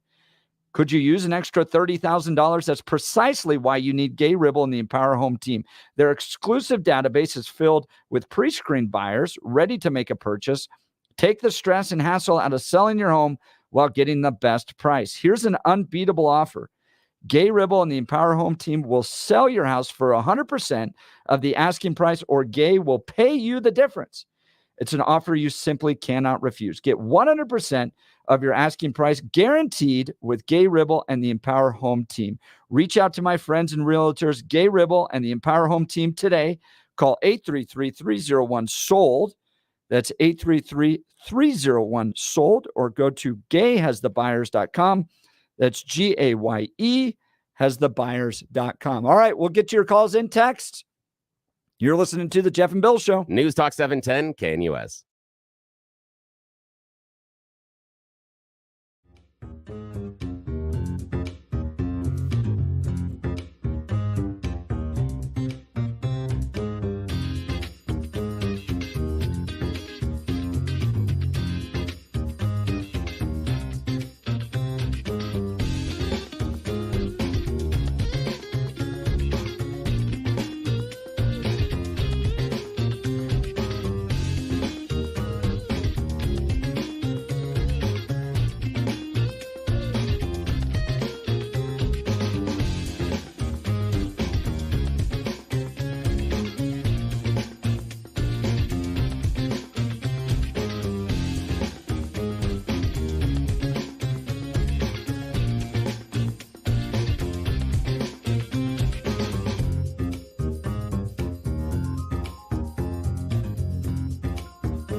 All right, we're going to go to the phone lines here. You're listening to the Jeff and Bill show. I'm still caught off guard. I thought Dick was my friend. So much fun. I think he is your friend. It's just you guys disagree. I don't know. That was pretty personal. Oh, it was so good. I mean, I worked for the state party. I was there to maintain Bill Armstrong's legacy at CCU, and I have never denigrated those guys ever.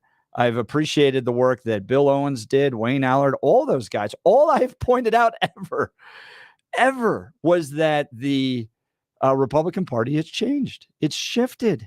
That is a reality. It started with the Tea Party. It started with Sarah Palin. It shifted. It has a different priority, has a different interest. And I will challenge Dick to this. Please point out to where I ever denigrated those guys. That was his words. Those were his words. I denigrated the old guard. I will challenge you, Dick. Point out that. All right, let's go to Joe in Arvada. You're on News Talk 710 KNUS. Good morning, Joe. Dick Wadhams is wrong on virtually every level. He is our Mitch McConnell here in Colorado. That's why he loves him so much. Didn't Mitch win? He's the Mitt Romney of Colorado. Joe, but I know, but you said Mitch. Mitch won. Mitch won and did the touchdown dance and won again and won again and won again. I don't think that's the aspersion you think it is. Let's not forget that McConnell won this last time because Trump reluctantly pushed him over the edge. Remember, he was losing his battle, and then you tell yourself whatever makes you feel better, but that's not right. Donald Trump came to his rescue and said, look, if you're going to fight for me, I'll go ahead and push you over the edge. And then he did. And then Mitch McConnell stuck him in the back with a knife. That is exactly the kind of Dick Wadhams, Democrat. Mitch McConnell was horrible. He gave Trump all those judges and then the Supreme Court nominations. Mitch McConnell How horrible. Okay. Mitch McConnell is one of the reasons for our nation's downfall. If you look at the fact, now listen to me for a second. Mitch McConnell has orchestrated the rise of China for the last 20 years. His portfolio is bankrolled on China improving. You got to understand, these people did, for their own benefit, destroy America. Yeah, but so is Apple and everything else for talking about China. Well, I mean, it's not a strong argument. You've got better ones. Let's move on to the obvious glaring fact. Dick Wadhams, Donald Trump is about to win, and I called it, every single primary in the United States. Dick Wadhams, you were wrong, and you better just come out and say, I was wrong. Did he ever say that that Donald Trump wasn't going to win all the primaries? Here's the thing. No, Joe, to be fair, did Dick Wadhams ever say Donald Trump was going to lose the primaries? He said he would never have a chance. Never have a chance for what? For winning at any primary. He was the guy that told us that Donald Trump would not win anywhere. He told us that over and over. I think, oh my God, weren't you listening? Wait, hold on. What happened in 2020? Did Donald Trump win everywhere? Of course. No, he didn't. No, and that's what Wadhams is saying. When you say did he win everywhere, did he win the general election? No. Is that what you mean? No, I'm talking about the primary. I know, but that's what Dick is talking about. Did Donald Trump win the primary in 2020? Yes, he did. Yes, he did. But again, he was the incumbent. There you go. That's tough to do. You just answered your own question. No, Joe. Listen, what you're doing is you're talking about Dick in the primary. What Dick Wadhams' point is at the time is that in the primary, you have to cozy up to Trump or you lose. But if you cozy up to Trump in the general, you lose. That was the point he was making. This is where you missed the boat. Okay, Donald Trump won the election in 2020. You were wrong. See, that's where we disagree, Billy. Who's the president? Who's in the White House right now? I understand, but we have gone over this 1,000 times. I know, and they so far stole the election. Yeah, Joe, so far, I will give you one opportunity to give me your largest point that shows the election was stolen. We've done this hundreds of times, and so far, you have been wrong every single time. What is your number one thing? I told you that he would win every single primary. You guys said, no way. He is going to win every single primary. You were wrong. No, I didn't say that ever, Joan. That's silly. And you avoided my question about the election. But let's go on. Who do you choose to pick over Mitch McConnell? He's going to win the election too, Billy. I know, just like you said in 2020. 2024. Billy, let's go on record right now. Donald Trump is going to win the 2024 election. Thank you so much, Joe. You said that in 2019 as well, and we saw how that turned out. You also said that Carrie Lake was going to win. You said that Mastroni was going to win. You said Carrie Lake's lawsuits were going to win. You did this thing about Favorito. It's a laundry list of stuff that you have predicted that is incorrect. It's okay, but I hope you have a good day and that the sun is pretty in whatever universe you live in. Thanks. Bill, help me understand this. There's a component within the Republican Party that believes that if we just kick out all the old school Republicans, we'll appeal more to a broader base because we're purely conservative, right? Yeah. How is Dick's approach any different than that? When Dick goes, the problem is we got to kick out all these guys and then we'll appeal to a broader base. I feel like the purity test is on both sides. I disagree. And the reason being because what Dick Wadhams is saying is we need to appeal to more people. We need to broaden the message. Exactly what. And the MAGA message is, if you don't agree with us, get out. That's it. How many times has someone... That's exactly what Dick's saying, though. If you don't agree with us, as at least as party leadership, you should get out. No, what he was saying was that the adherence to MAGA being the purity test is the frailty. That's the weakness. He said, if you come out and say, this is my position and I have to cozy up to Trump in Colorado, you lose. And that is a losing proposition because Donald Trump has never been ahead in any general election poll in Colorado. He's never, in fact, he did lost better than Romney in 2016. Not my point, though. In 2012. But you got to win. And if you're not ahead in any of the polls, but it I mean, shows. He got more votes. Did he? But he got fewer votes percentage wise from the first election that he ran in president to the second. Yes. Yeah. But I know that's fair, but I mean that shows the erosion of the support, and that's the issue. And I tried to point this out during the conversation is like, give me a pathway to victory that doesn't include bashing the other guys. Like I feel like I know. Right. So like how about no Trump? You have no, that I mean, help. That would help a lot. No, that's so there's one wing within the Republican Party that's like, drive Dick Wadhams out. We got to get him out. We got to get those guys out. It's their fault. They're the reason we're losing. And then you have Dick Wadhams who walks right back in. When I asked him what was the 3-point strategy to win, he attacked Dave Williams. Yeah.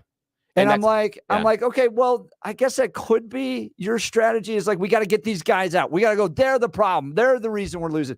And I'm sitting there going, give me something like, even if you don't like the guys. Yeah. Right. Politics, you got to work with people you don't like. That's just life. That's true. So, man, we're up against a big break here. I'm doing math but here. Why not? But why not just go? Why not provide a way forward that doesn't require, I guess that's the point I'm getting, that doesn't require the reason we lose is those guys over there, and then those guys over there go, the reason we lose is those guys over there, and we just sit there and and I'm like, go win a freaking city council race, man. And that's all I care about. And that's the problem. That is the crux of the dysfunction inside of the Republican Party, both on the state and the national level. That is it. You've hit on it. Yeah, Dick, we invite him on the show. He attacks me for stuff I never said. Come on. All right. Jeff and Bill show, News Talk 710. KNUS.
All right, let's go to Brian. Line 2, you're on the Jeff and Bill Show, News Talk 710.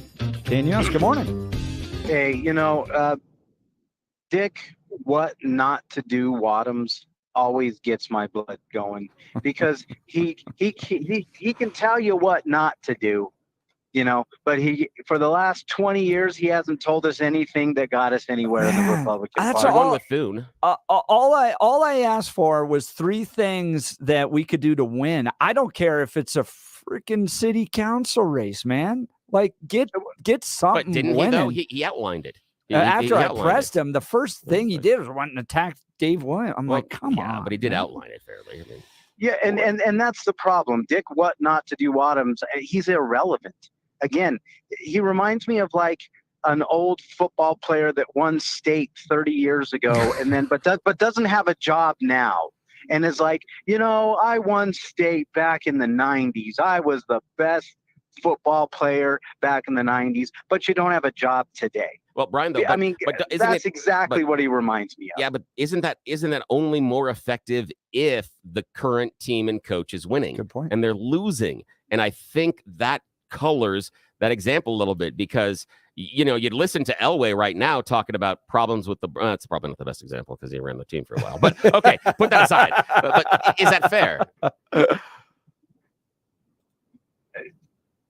Dave Williams has been at the helm for what? Just a little bit of time? That's it. Dave Williams has been at the helm. Okay. Brian, so appreciate it. Thanks for the call, Brian from Arvada. Up next is Deborah Flora on her race. She'll be joining us in the 8 o'clock hour. You're listening to the Jeff and Bill Show. News Talk 710, KNUS.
Forgot to go to like at the bottom of the hour, so it's covered. Feel bad about that. 8 a.m. Topic We're so busy. the hour. We had a fight and Holy cow, we are up so much and fun. running and having fun today. Jeff and Bill's show. We're going to get to Deborah Flora here in just a second. I still want to cover Mike Johnston's illegal immigration press conference yesterday where he implemented girl math, which was hilarious. And then we'll also cover Lauren Boebert and some breaking news there. Let's go to Blake Olson. Good morning, Blake. All right. Thank you, Jeff. Hey, Billy, don't worry about that because, I was enjoying listening to it. Never Wasn't come that to me fun? if you're, it was great. Yeah, it now, was. I was going back and forth. He didn't hang up on you. Correct? No, not at all. Okay. No. I just want to Yeah. make sure. No. I wanted to get the facts straight. Oh, that was good stuff. Oh, we love you. Thanks, Blake. 32 and sunny in Denver on Leap Day. The 7-10 5-day forecast is coming up. Our top story, Colorado Rep. Lauren Boebert's son, who was arrested Tuesday for multiple crimes, allegedly robbed a woman with a brain tumor and $75 to her name. Tyler Boebert, who's 18, facing charges of theft and break-ins and bribery in rifle. Political strategist Dick Wadhams joined the fellas this morning. He discussed numerous issues, talked about GOP leader Mitch McConnell calling it quits and says there are plenty of good candidates to take over, like Steve Daines and John Thune and John Barrasso of Wyoming, and also said that Colorado conservatives are turning their back on some impressive voters. Right now, we have a party that basically is telling suburban women, college-educated voters, we don't want you. We want to turn you away. We want to drive you away from voting Republican, and that's what our problem is right now. And Colorado conservatives strongly disagree. An accidental death at a dog park near Quincy Reservoir this morning. Aurora police say the unidentified man may have been experimenting with fireworks. They responded early this morning after an explosion was heard. Now, there's got to be more to this story because residents in the area, including our own Kelly Michaels, say that there have been explosions throughout the past month. They've been hearing explosions going on all the time. So we'll keep an eye on that. Denver Mayor Mike Johnston says that 4 illegal immigrant shelters in the city will be closing to save money. He says $60 million will be saved. We can both still be a city that's welcoming, and we can be a city that realizes we have to be conservative with our fiscal resources and find a way to do both. This allows us to deliver people high quality, dignified services and also reduce the amount of costs we spend, make sure they're successful and the city's successful. They'll close 1 shelter a week for the next 4 weeks. Jimmy Lee Chavez was arrested and suspected of hit and run and killing Tyree Engdahl last week in Lakewood on 23rd and Kipling. The car has not been recovered. Both President Biden and former President Trump at the southern border today. Biden will be in Brownsville, Texas, and Trump at Eagle Pass. Defense Secretary Lloyd Austin on Capitol Hill today to face questions over his decision not to tell the president about his recent surgery. And comedian Richard Lewis dead at the age of 76. The Nuggets 117-96. They win 4 straight now for the world champions. Tonight, the Avs at the Blackhawks at 7 o'clock. CU over Cal last night, 88-78. The Buffs are 19-9. It's 30 in the Lone Tree, 29 in Lafayette, 32 in Denver. Jeff and Bill continue.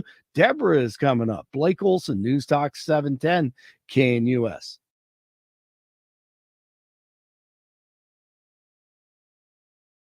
Want to take your favorite radio station wherever you go?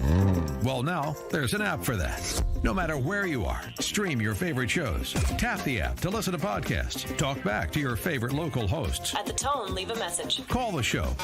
Set your alarm. Enter contests and win prizes. All in the palm of your hand. Available now for iOS and Android devices in the App Store or Google Play. And best of all, it's free. Download today.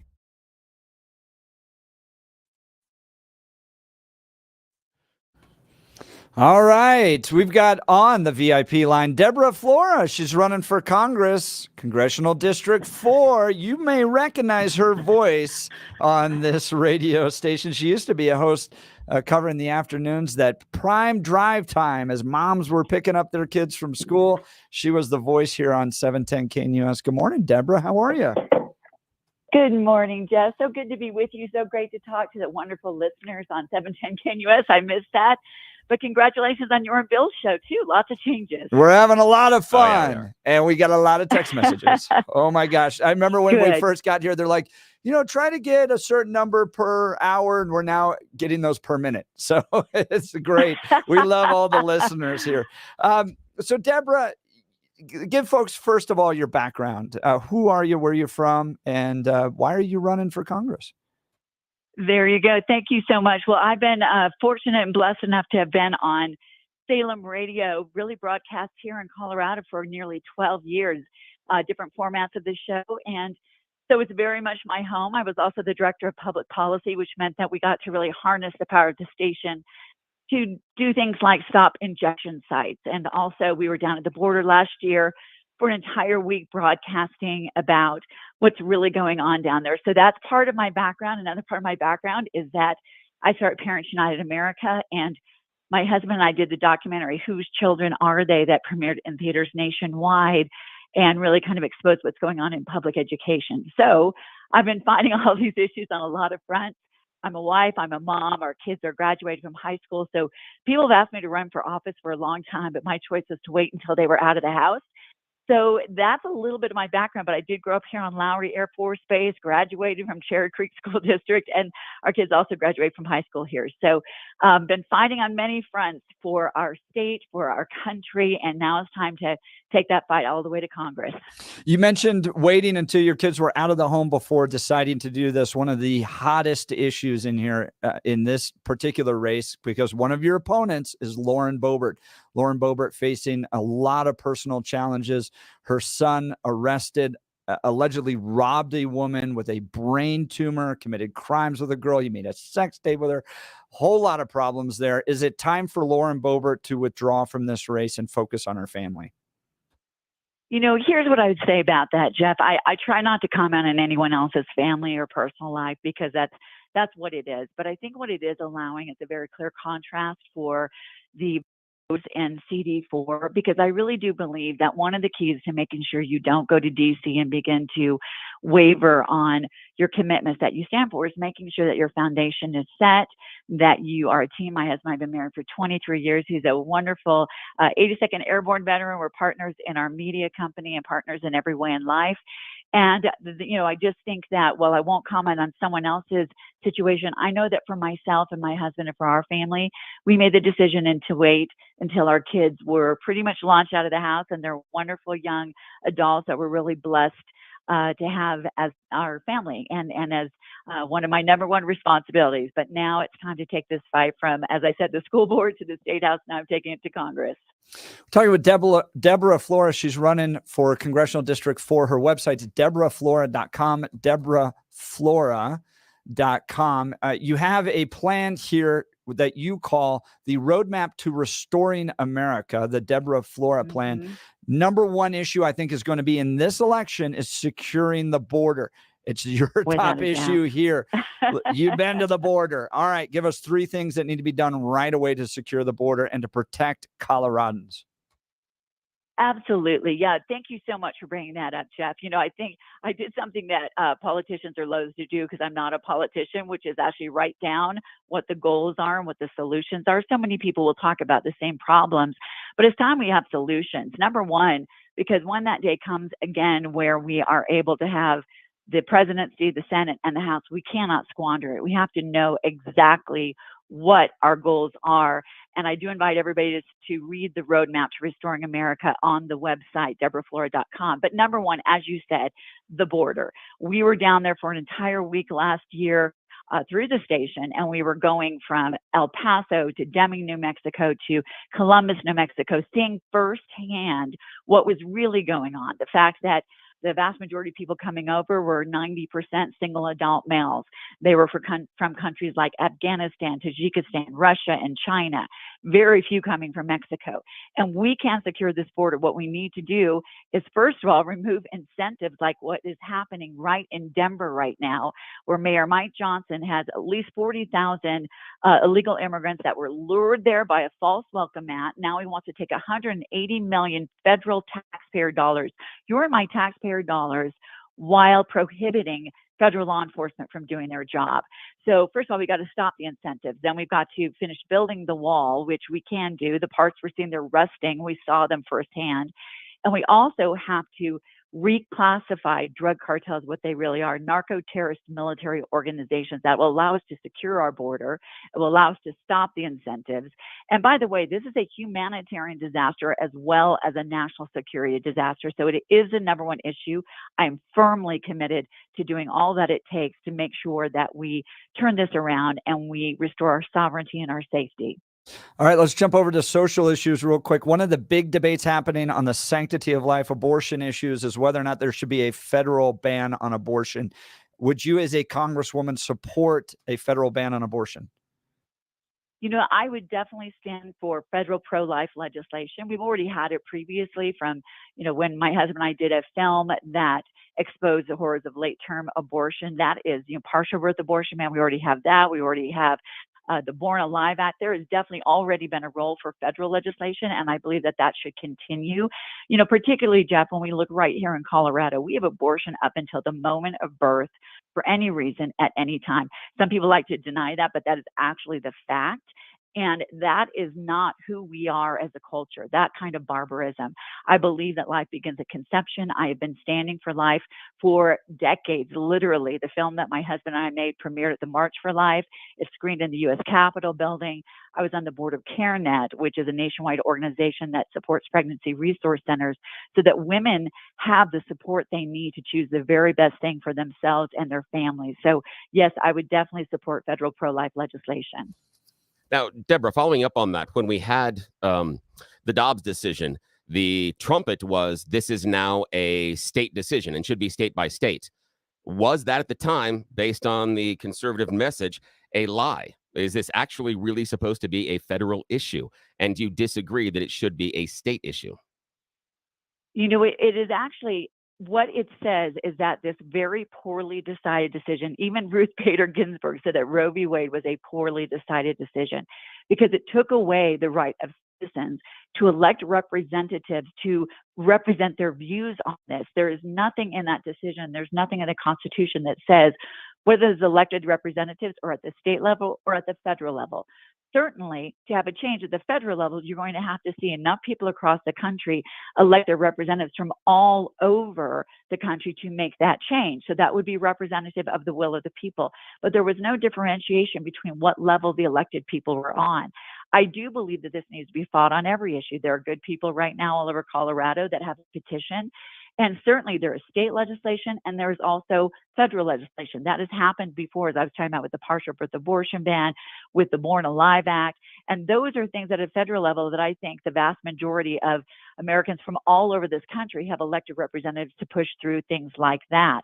So it'll be fought on every level. But I've also got to say, Bill, that I truly believe at the same time, we have to focus on women and support them. That's why that's the area of the pro-life movement that I've also been very involved in, making sure that they have the resources they need to make other choices. And I appreciate the question, but let's go back to you never answered my direct question.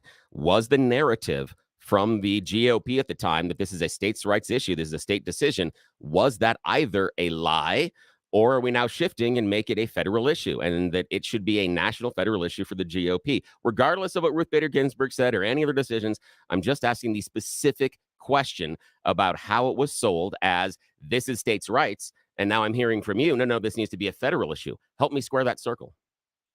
Yeah, and I think it's, Bill, respectfully, I think saying it's a lie is a misrepresentation. What it said was with Roe v. Wade and then Doe versus Bolton that followed it afterwards, it took away states' rights to legislate. So from that standpoint, it does allow state legislatures to make decisions. However, even before that, we have had federal legislation for the most extreme natures of abortion. The Born Alive Act was signed into law. And then you had the partial birth abortion ban That's true, Deborah. That's true. But just because somebody else did national abortion issues doesn't mean or change the narrative that was sold after the Dobbs decision. I will leave it alone. I agree. I see your point about it being a lie. But if the party comes out and says, yay, this is what we wanted. We always wanted to give it back to the states, and then turn around in the next election cycle and make it a federal issue.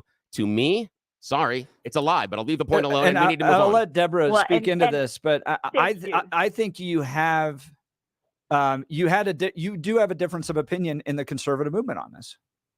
You do have some that go only states decide this. This should not be a federal issue, and then you have some that go no. This is akin to slavery. We don't allow states to decide this. You're killing an innocent human being. Ergo, the federal government has a role to step in. I don't know, Deborah. You can feel free to speak in on that. Yeah, thank you. The last thing I'll say on is this. I think it is exactly what people were saying. It does allow the states to weigh in. Where the Roe v. Wade and Doe versus Bolton rulings were absolutely unconstitutional is because it allowed basically the Supreme Court to override the will of the people to hire their elected officials to represent their views. There's no differentiate on what level that elected official is. So on one hand, absolutely, it allows the states to begin to do that. And here's the thing I would end up with most of all. This is an issue that is complex. It is sensitive. We have to always focus on women who are in crisis as well and make sure that they have support. But I would say it actually is much more constitutional because it allows the people to have their say. And then I would encourage folks right here. It's amazing to me how many times I have spoken to people in Colorado who do not know that we have abortion, birthday abortion, up until the moment of birth, and 66% of Democrats are against that. What I think that this allows is people to make their voices heard closer to the actual individuals, which is the way our government is supposed to work. It gets it back to the hands of the legislatures, whether that is federal or state, and out of the hands of 9 judges who had a poorly decided decision.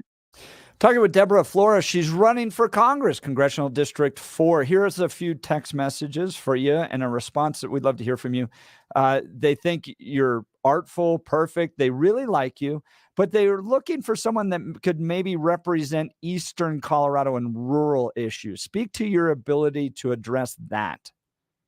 Great question. I really appreciate that. First of all, I want everybody to know that I have been in all 21 counties more than once in this district. And while I will be in the Eastern Plains, if God willing and voter willing, I am the Congresswoman, I'll be there more time than I will be, let's say, in the suburban areas of Douglas County, Loveland, and Windsor, because those great folks absolutely deserve to have representation. They have been overlooked. They've been looked down upon by Denver, by Boulder, and by DC.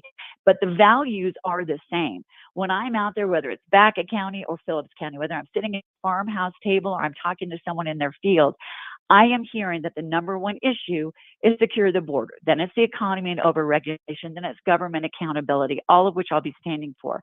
But a big point is this, Jeff. This district was redistricted in 22. We know that all of that happened when we created the 8th Judicial District.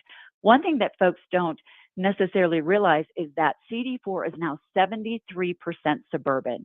It is 47% unaffiliated. What that means is if we don't have a congressperson who can resonate with those who are creeping from Denver down into Highlands Ranch, where we had the first Democrat elected really in Douglas County history, and Douglas County is half of the electorate, then we will not hold this seat in 2, 4, 6, or 8 years. So I will fight like the Dickens for everyone. But the reality is this. The most important thing we need from our elected officials is someone who is humble enough and respectful enough not to pretend that they know the answers to everyone's issues, but to be there and listen. I will have 3 constituent services offices. I will be throughout the Eastern Plains listening, as I already have been, but I will definitely, if I win this seat, I will be the person that can hold this seat in 2, 4, 6, 8 years, which is the best thing for everyone from Kit Carson County next to Kansas or Highlands Ranch. And that is how this has changed. And I think most people in Colorado know we're sliding. we're losing our beachheads. We've got to hold on to the fourth, and I believe that I'm the candidate to do that. What do you think happened to Ken Buck? Well, I never purport to know anyone's mind or thoughts. I will simply share what he said in October before he resigned, which is he said he would like to have a job on MSNBC or CNN. I'm just quoting him. And when you look at that, I think that is very enlightening. I do think he was a reliably conservative vote for many, many, many years. And then, I think that he started making some votes that, people found puzzling. And then he stated that. And from what I understand, that explains it to a lot of folks. I know you're close friends with Gary Sinise. He's going through a family crisis right now with the loss of his son. And I can't imagine how difficult that would be. When you ran for Senate, he came out and joined you. Any chance we might see Gary out here in Colorado? Yeah, thank you so much. I do ask everyone that's listening, pray for Gary and his family. And if you want to support him, his son Matt died of a rare form of cancer. But Gary continues to do amazing work for the troops. So I encourage everyone, if you want to bless Gary and his family, donate to the Gary Sinise Foundation and put a note in there of why and that you're praying for him. Gary would be out here, except for that situation. His son passed away in January. So he's a good man.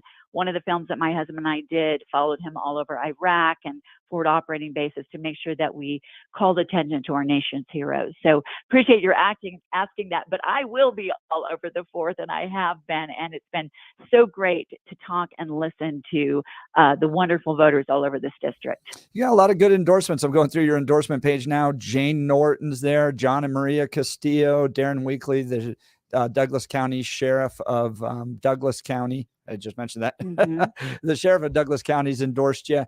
So you really think you can bridge that gap between rural or suburban and rural groups better than the guys that are running like Mike Lynch, Holtorf, those types of folks? You think you're a better bridge of that than those are? I respect everybody who's running. And let me just point out some clarity, because obviously a lot of people are in this race, but there's a really clear and contrast that we can look at. For instance, Douglas County is half of the vote. It does not mean that it will get half of my time. If I'm the Congresswoman, I will be all over this district. But the reality is we just had two significant straw polls in Douglas County, and we've got to hold this county that has, the creep coming down from Denver. And one of the straw polls that was for the Douglas County Forum, I won by a large margin with 41%. The next person was in their 20s, and the gentlemen from the Eastern Plains were down in the single digits. We had another poll from Parker Conservatives online, and with over 700 voters, I got 74% of the vote. The reality is, when you look at what resonates, I'm resonating with people on the Eastern Plains. You don't have to be a rancher or farmer to have the respect to ask ranchers and farmers, what is government doing that's getting in the way? What's the proper role? How can it support? Because this is a very diversified district. I'm a small business owner. Not everyone has to be a small business owner to have respect and listen, but there are so many different viewpoints that are represented. But if we're going to hold this seat, which we have to in Colorado, it's also time for people with new ideas. There's some people in this race who I respect that have been serving in office for decades, literally. But what I'm hearing from listeners, what we're hearing from people all over this district, is that it is time for new leadership, big, bold ideas instead of business as usual, because we're not facing the same issues we were facing 20 years, 10 years ago, or even 5 years ago. When I'm in the Eastern Plains, almost nobody brings up the Farm Bill, although I will fight for what is right for the good people that are in the agriculture industry. Every single one of them is talking about the crossroads we are at, with an open border, with big government socialism instead of a constitutional republic, with not holding government accountable, and with fighting also for parental rights and educational freedom. That's what they want for a fighter in DC, and that's who I am. Would you have voted to impeach Mayorkas? Oh, without a doubt. I was down there and saw firsthand, as he was saying that the border is secure, I was seeing what was happening. There are 10 million illegal immigrants that have come across our border. They estimate, we don't even know, in 3 years under Mayorkas and Biden. Prior to that, in the United States, I've seen one figure that it was 12 million prior to that in our entire history. In addition, I was talking to Border Patrol agents, and Mayorkas changed their rules of engagement, much like Obama did with our military. Right now, Border Patrol, if they chase after a drug cartel member who is doing some heinous human trafficking crime, and that Border Patrol agent gets hurt, guess what? Excuse me, when the drug cartel person gets hurt, it's the Border Patrol that is held accountable. Between that and Whipgate, which Mayorkas knew was false, to simply opening our southern border and eliminating our sovereignty on every single front, I think that impeachment was necessary. All right, Deborah Flora, candidate for Congress, Congressional District 4, Flora 4. Her website is, there you go, DeborahFlora.com, DeborahFlora.com. Thanks so much for joining us. I appreciate it. Thanks a lot. We're going to have all the candidates on this program. So you've heard from Lauren Boebert earlier this week. She got very lucky that her interview happened before all this news broke. There would have been a very different interview. Much different. We'll cover that. We're going to get into Mike Johnston's girl math press conference yesterday. So good. By the way, let's just go to a part of it to tease for the next segment. But this was, if you don't know what girl math is, this is girl math. This is girl math. So I bought this purse for $38, which means it was $30. Round down, not up. Girl math. I spent $200 at one store, but all the other stores we walked into, I didn't buy anything. So when you spread it out, that was good. You saved money. I saved money because I walked out of Zara not buying anything. Yeah, girl math. We went to Sephora, and the lady at the cash said that if I spend $20, then I get 500 points, which is $10 off my next purchase. So I made money. Girl math. So that's girl math. Here's Mike Johnston yesterday. So this represents up to $60 million of savings against that $180 million budget estimate. So this would drop our total need to around $120 million as our projection right now. That, of course, is dependent on future inflows. If we see huge surges again, those numbers could change. But this allows us to save up to $60 million, or up to a third of what those budget cuts would have been based on this adjustment. So Mike Johnston implements policies that bring illegal immigrants to Denver and has to spend $180 million, but he's found a way to cut $60 million of it. So he hosts a press conference spiking the football about the fact he saved the city of Denver $60 million. Saving, yes. And this is the fun part about this. Remember, boys and girls, children of all ages listening, he saved us money by not spending money he doesn't have.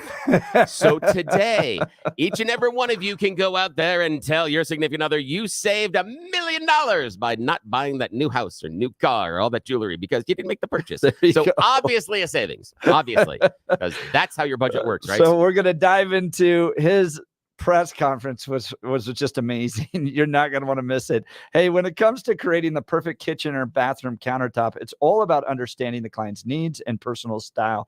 That's why communication is key. Mitch Floria is the master craftsman with the art of granite and works with his team of highly skilled craftsmen, each with their own unique expertise to bring your vision to life. From single residential installations to large-scale projects, Mitch and his team at the Art of Granite will listen to you and get you what you need. Mitch provides granite, marble, quartz, and other materials from his own warehouse in Denver West at wholesale prices with no markup, so you can get the most for your budget. Mention KNUS and receive a bathroom countertop free with the purchase of your fantastic new kitchen countertops, or get a kitchen or bathroom sink free with the purchase of any countertop package. Schedule a consultation with Mitch and visit his beautiful showroom in Denver West, or call Mitch at 303-386-5919. That's 303-386-5919. Or you can visit his website at theartofgranite.com. to start dreaming about your new countertops. That's theartofgranite.com. We'll take your calls and text more. You're listening to The Jeff and Bill Show. News Talk 710 KNUS. At this hour in Brussels, I'm Alex Cadier. Here are the top stories we're following. Donald Trump has been barred from appearing on the Illinois Republican primary ballot. A state judge ruled the former president should be disqualified from the March 19th vote because of his role in the January 6th insurrection at the Capitol, citing the anti-insurrection clause of the 14th Amendment. A campaign spokesperson for Mr. Trump said the ruling is unconstitutional and will be quickly appealed. The final outcome of the case, like those in Maine and Colorado, will likely be decided by the United States Supreme Court. U.S. Secretary of Defense Lloyd Austin is due to testify in Congress today over his secret hospitalization last month. Ira Spitzer reports. Defense Secretary Lloyd Austin has already apologized to President Biden, his colleagues, and the American people for not properly communicating his cancer diagnosis and treatment, and said he takes full responsibility. But for the first time today, he faces questions from lawmakers after House Armed Services Committee Chairman Mike Rogers launched a formal inquiry last month.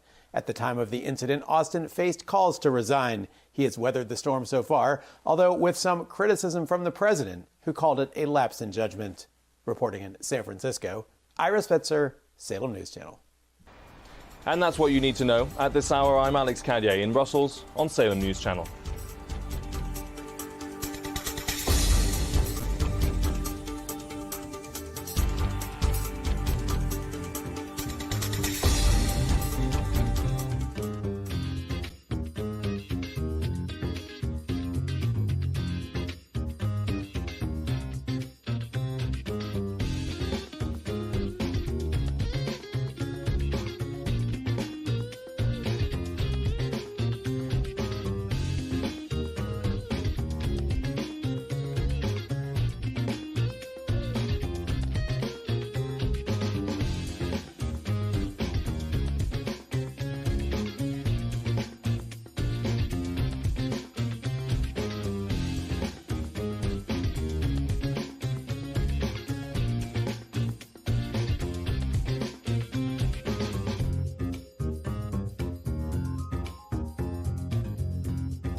All right, welcome back. Let's get to Frank, line 1. You're on the Jeff and Bill Show, News Talk 7. Or let's go to Blake. Yep, sorry. Frank, we'll get to you in just a second. Let's go to Blake Olson. Tell us about the news you're working. Forget about me. Don't forget about me.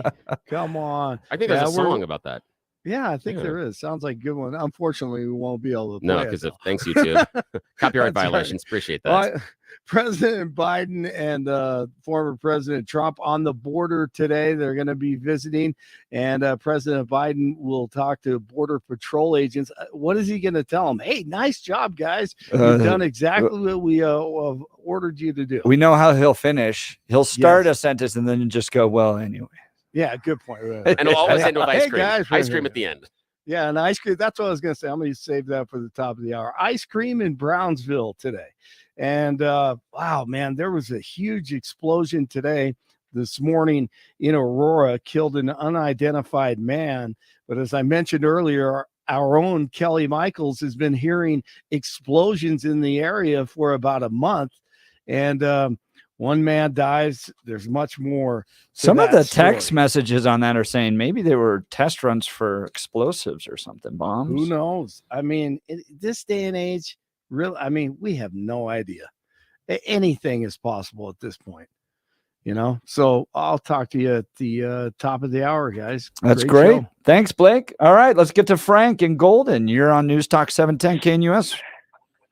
Hey, you guys. Hey, I thought that was pretty funny, that Mike Johnston press conference. It's like that, basically, to put it in summary, you can't afford to not warehouse illegal immigrants in Denver. Is basically what the essence of the comment. We're going to dive into this. We're going to go through. We've got a whole bunch of clips because if you watch the headlines on this, you go, oh, wow, he's making it work. And you're like, no. He didn't. He just set the goals. Really, it's like when Joe Biden does inflation is down because it's not as bad as it used to be. And you're like, that's not really down, man. It's just like not going up as fast as it used to be. It's this math that these politicians use to make you sound good. It drives me crazy. Well, I mean, to his, you got to be honest about it. It's just an unmanageable mess is what it amounts to. Right. And it's one they created. Yep. So, correct. We're going to go ahead. Oh, no. I was also going to just comment. It's good to hear Deborah Flora. I mean, she was a very cogent interview, and she can pronounce Baca County correctly, which I think was in stark contrast to others. Oh, Frank, you caught that, did you? I didn't mention that on the air. Are you from Baca County? Oh, yeah, nice job, my friend. Nice job. I didn't want to point that out. I didn't want to be yeah, petty. Me either. But I'm glad that you and I are on the same wavelength. We're it matters. Petty. High five. Hey, I used to live in Buena Vista as a river guide, and you don't pronounce it Buena Vista. No, that's like the easiest way for people to tell you you ain't from around these parts. You're not from there. But hey, I'm sorry, but the reason I called is, Jeff, I disagree with this idea that there's an inverse purity test, and I can point to evidence of this real easily. I'm unaware of any website that would be basically the bookend of the Rhino website that somebody's managed to put out there for an inverse purity test. I don't know. People who are inverse purity. I think I've tried to point this out to Krista Kafer. I think the Denver Post does that in more. It's like, oh, you support Trump. You're not right to lead. I think both sides. This is what drives me nuts as I'm sitting there, because I like both these guys. I know Dave Williams. I like him. I know Dick Wadhams, and I like him. I'm a coalitions guy by nature, where I'm like, the problem is the left. The problem is the left.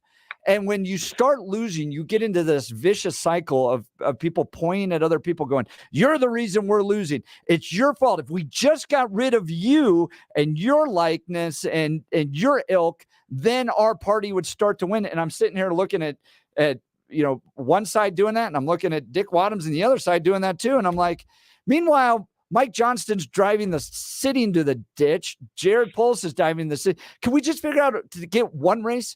Can we get one city council victory somewhere and just start there? And maybe we go get a beer that night and go, hey, we got one.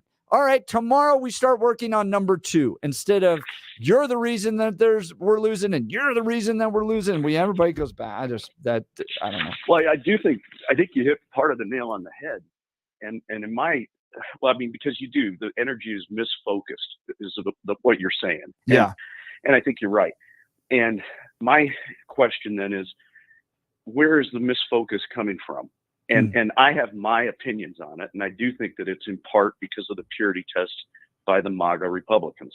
And I think that is misused energy. And I think it does. Dick Wadhams is right. The goal here is not shrinking the party. Yeah. The goal here is to increase it. I'm not affiliated with the party, nor will I be as long as the MAGA people are running things. And I'm exactly. But wouldn't that be shrinking the party though? Wouldn't you just kick the MAGA people out? How do you appeal to? You need them to win too. No, I agree. No, you don't do that. It's not. I mean, why did the Democrats get this right? Because they had plenty of people under their tent that fall into different demographics and beliefs. The Republicans simply do not. I'm not saying kick them out, but I'm telling you, they don't draw people in. I can tell you that flat out. I mean, I think they just draw in different people. I think, man. Look at Donald Trump's victories in Ohio and Pennsylvania. Like those were different people. I worked for Rick Santorum in Pennsylvania. He couldn't get those same voters. He lost the state bigly by 12 points. And here comes Donald Trump. In those demographics, maybe you're right. Later, or 6 years later. But that ain't Colorado. I know, but I don't think it's fair to say that they forced them out. But I feel like I'm the last guy in the state on this. And I'm like, man, I grew up around the country club Republicans. I like them. I appreciate what they bring to the table. They bring a lot of money to the table, which is needed, is necessary to win. And then I like the blue collar, like no nonsense, quit negotiating all the time with the Democrats type of conservatives too, where I'm like, yeah, you're right. It's like at the Western Conservative Summit, I would have, Joe O'Dea and Rocky Mount gun owners on the same stage. And I'm like, that's the way it should be.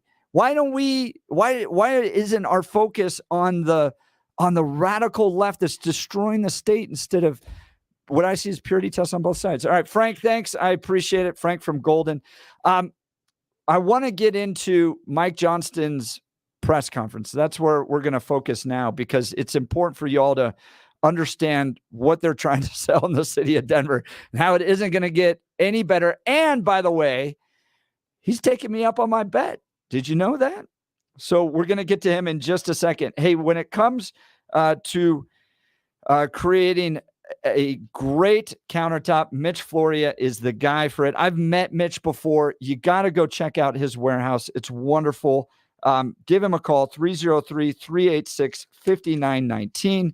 That's 303-386-5919. It is all about understanding the client's needs and personal style. That's why communication is key. Mitch Floria is the master craftsman with the art of granite and works with his team of highly skilled craftsmen, each with their own unique expertise to help bring your vision to life. From single residential installations to large-scale projects, Mitch and his team at the Art of Granite will listen to you and get you what you need. Mitch provides granite, marble, quartz, and other materials from his own warehouse in Denver West at wholesale prices with no markup so you can get the most for your budget. Mention KNUS and receive a bathroom countertop free with the purchase of your fantastic new kitchen countertops, or get a kitchen or bathroom sink free with the purchase of any countertop package. Schedule a consultation with Mitch and visit his beautiful showroom in Denver West, or call Mitch 303-386-5919, or you can visit his website at theartofgranite.com to start dreaming about your new countertops. That's theartofgranite.com. We'll get to your calls and texts. You're listening to The Jeff and Bill Show. News Talk 710, KNUS.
All right, welcome back to the Jeff and Bill Show. Let's go to Kathy, line 1. You're on News Talk 710 KNUS. Good morning, Kathy. Morning. Good morning, guys. So I am from Baca County. B-A-C-A is Spanish. Baca, I understand. But if you're from there, it's Baca. Really? Absolutely. Interesting. I have a former boss I have to talk to because people may know him doing traffic here around. Mr. Jim Hudson, fantastic radio guy, long-term radio guy. When I was doing some news and traffic reports for him back in the day, this is 20 years ago, we went through a pronunciation guide, and it was Baca is how I was told to pronounce that one. That's interesting. Well, I understand the Spanish, but like Jeff said about Buena Vista is Buena Vista or just Buny. Thank you so much. That's right. Colorado is Colorado, not Colorado. Good point. Colorado. Yeah. Cool. Thank you so much. There you go. Back, Salida is Salida, not Salida. And I can't remember the guy's name who started on Channel 9 20 years ago. He pronounced it Salida. And when he came back he said, I am so sorry. We had so many phone calls. Yeah. Wonderful. And people that will sometimes go Colorado in, like no one ever says there's like a newspaper somewhere that's the Colorado in, but everybody else it's Coloradans.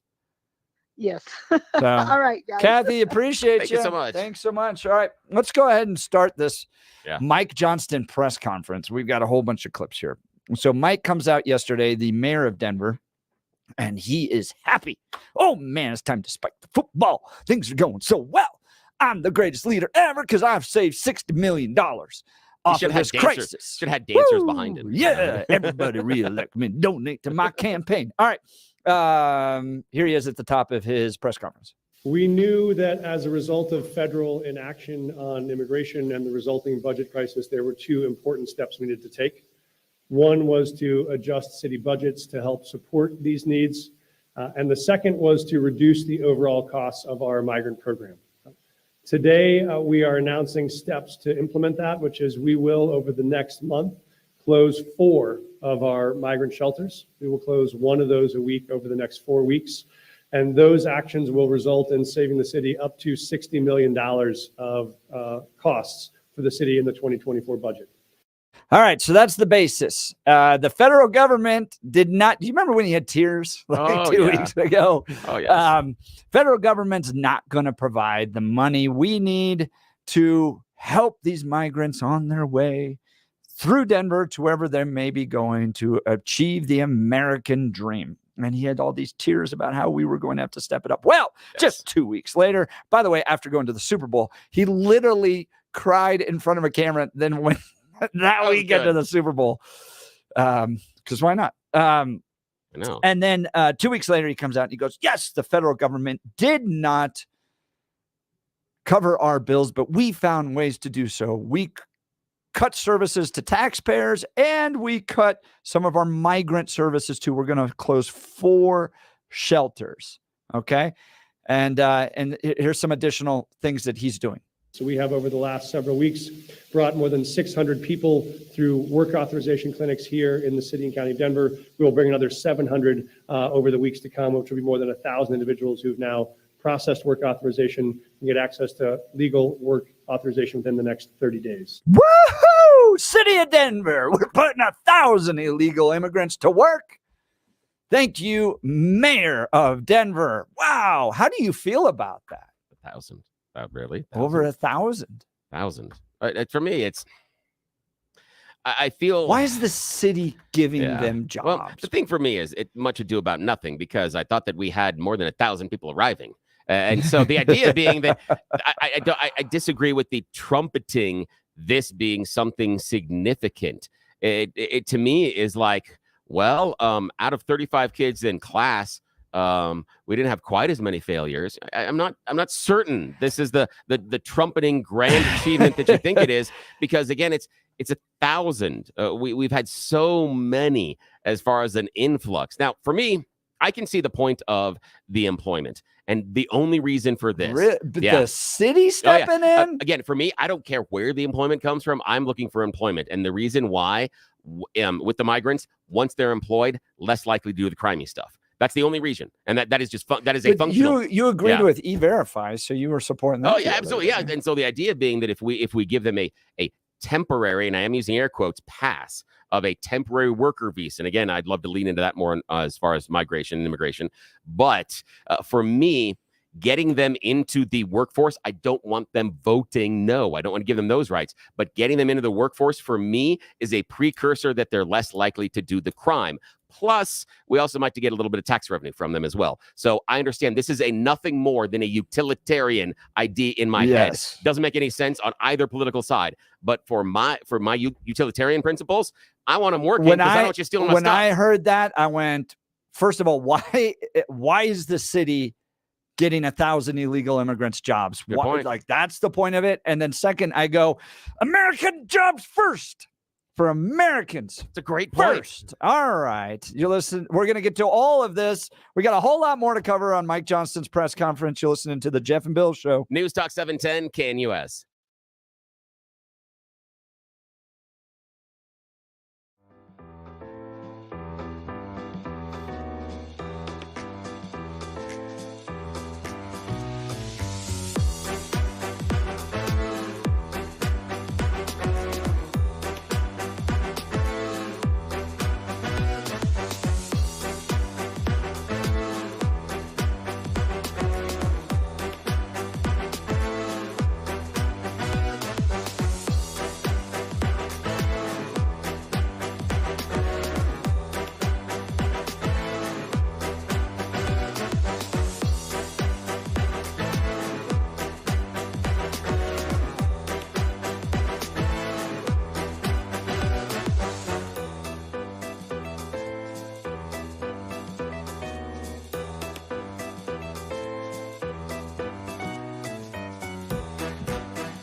We are off and running, 9 a.m. in the Mile High City on this beautiful Thursday, February 29th. Good morning, Bill. Hey, good morning, Jeff. Is it already 9? Where did the time go? I know. We have so much fun. We have dived into everything from Mitch McConnell's replacement at the Senate to Deborah Flora in the 8 o'clock hour to Dick Wadhams and that whole fun debate. Yeah, and then that was a surprise, but it was fantastic. Check it out on the podcast. It's go wonderful. to the podcast. Oh my goodness, never we a dull appreciate moment. Dick so much. That was great. Let's go to Blake Olson with the news. Good morning, Blake. All right, Morning. Jeff and Bill. Thanks. Good morning, guys. 41 and sunny in Denver on Leap Day, expecting highs in the low 60s. The 7-10 5-day forecast is coming up. Our top story, there may be much more to this story, but right now we know there was an explosion at a dog park near Quincy Reservoir, and an unidentified man has died. Aurora police saying it's an accidental death, and residents in the area have been hearing explosions for about a month. Colorado's Lauren Boebert facing more challenges in her personal life as a new report says her 18-year-old son Tyler allegedly robbed a woman with a brain tumor and $75 to her name. He was arrested Tuesday on the Western Slope on numerous charges. Boebert is now running in CD4, and so is Deborah Flora. She's running against her, and Flora told Jeff and Bill last hour that she's focusing on District 4 and not Boebert's personal life. I try not to comment on anyone else's family or personal life because that's what it is. But I think what it is allowing is a very clear contrast for the votes in CD4, because I really do believe that one of the keys to making sure you don't go to DC and begin to waver on your commitments that you stand for is making sure that your foundation is set. We made the decision to wait until our kids were pretty much launched out of the house, and they're wonderful young adults that we're really blessed to have as our family and as one of my number one responsibilities. But now it's time to take this fight from, as I said, the school board to the state house. Now I'm taking it to Congress. Political strategist Dick Wadhams on with the guys also, and he says there are great leaders to take over for GOP leader Mitch McConnell, and also said that Colorado Republicans have turned their backs on important voters. Right now, we have a party that basically is telling suburban women, college-educated voters, we don't want you. We want to turn you away. We want to drive you away from voting Republican, and that's what our problem is right now. And some MAGA supporters have chimed in this morning saying that they strongly disagree. President Biden and former President Trump will both be at the southern border today. Biden will have ice cream in Brownsville, and Trump will be at Eagle Pass at what should be renamed the Tom Tancredo Wall, in my opinion. He is the original on that subject. Nuggets over the Kings, 117-96, 4 straight victories for them. CU over Cal, 88-78. The Buffs now 19-9. And tonight, the Avalanche take on the Blackhawks at 7 o'clock. 39 in Arvada, 40 in Brighton, and 41 in Denver. Jeff and Bill continue. Blake Olson, News Talk 710 KNUS.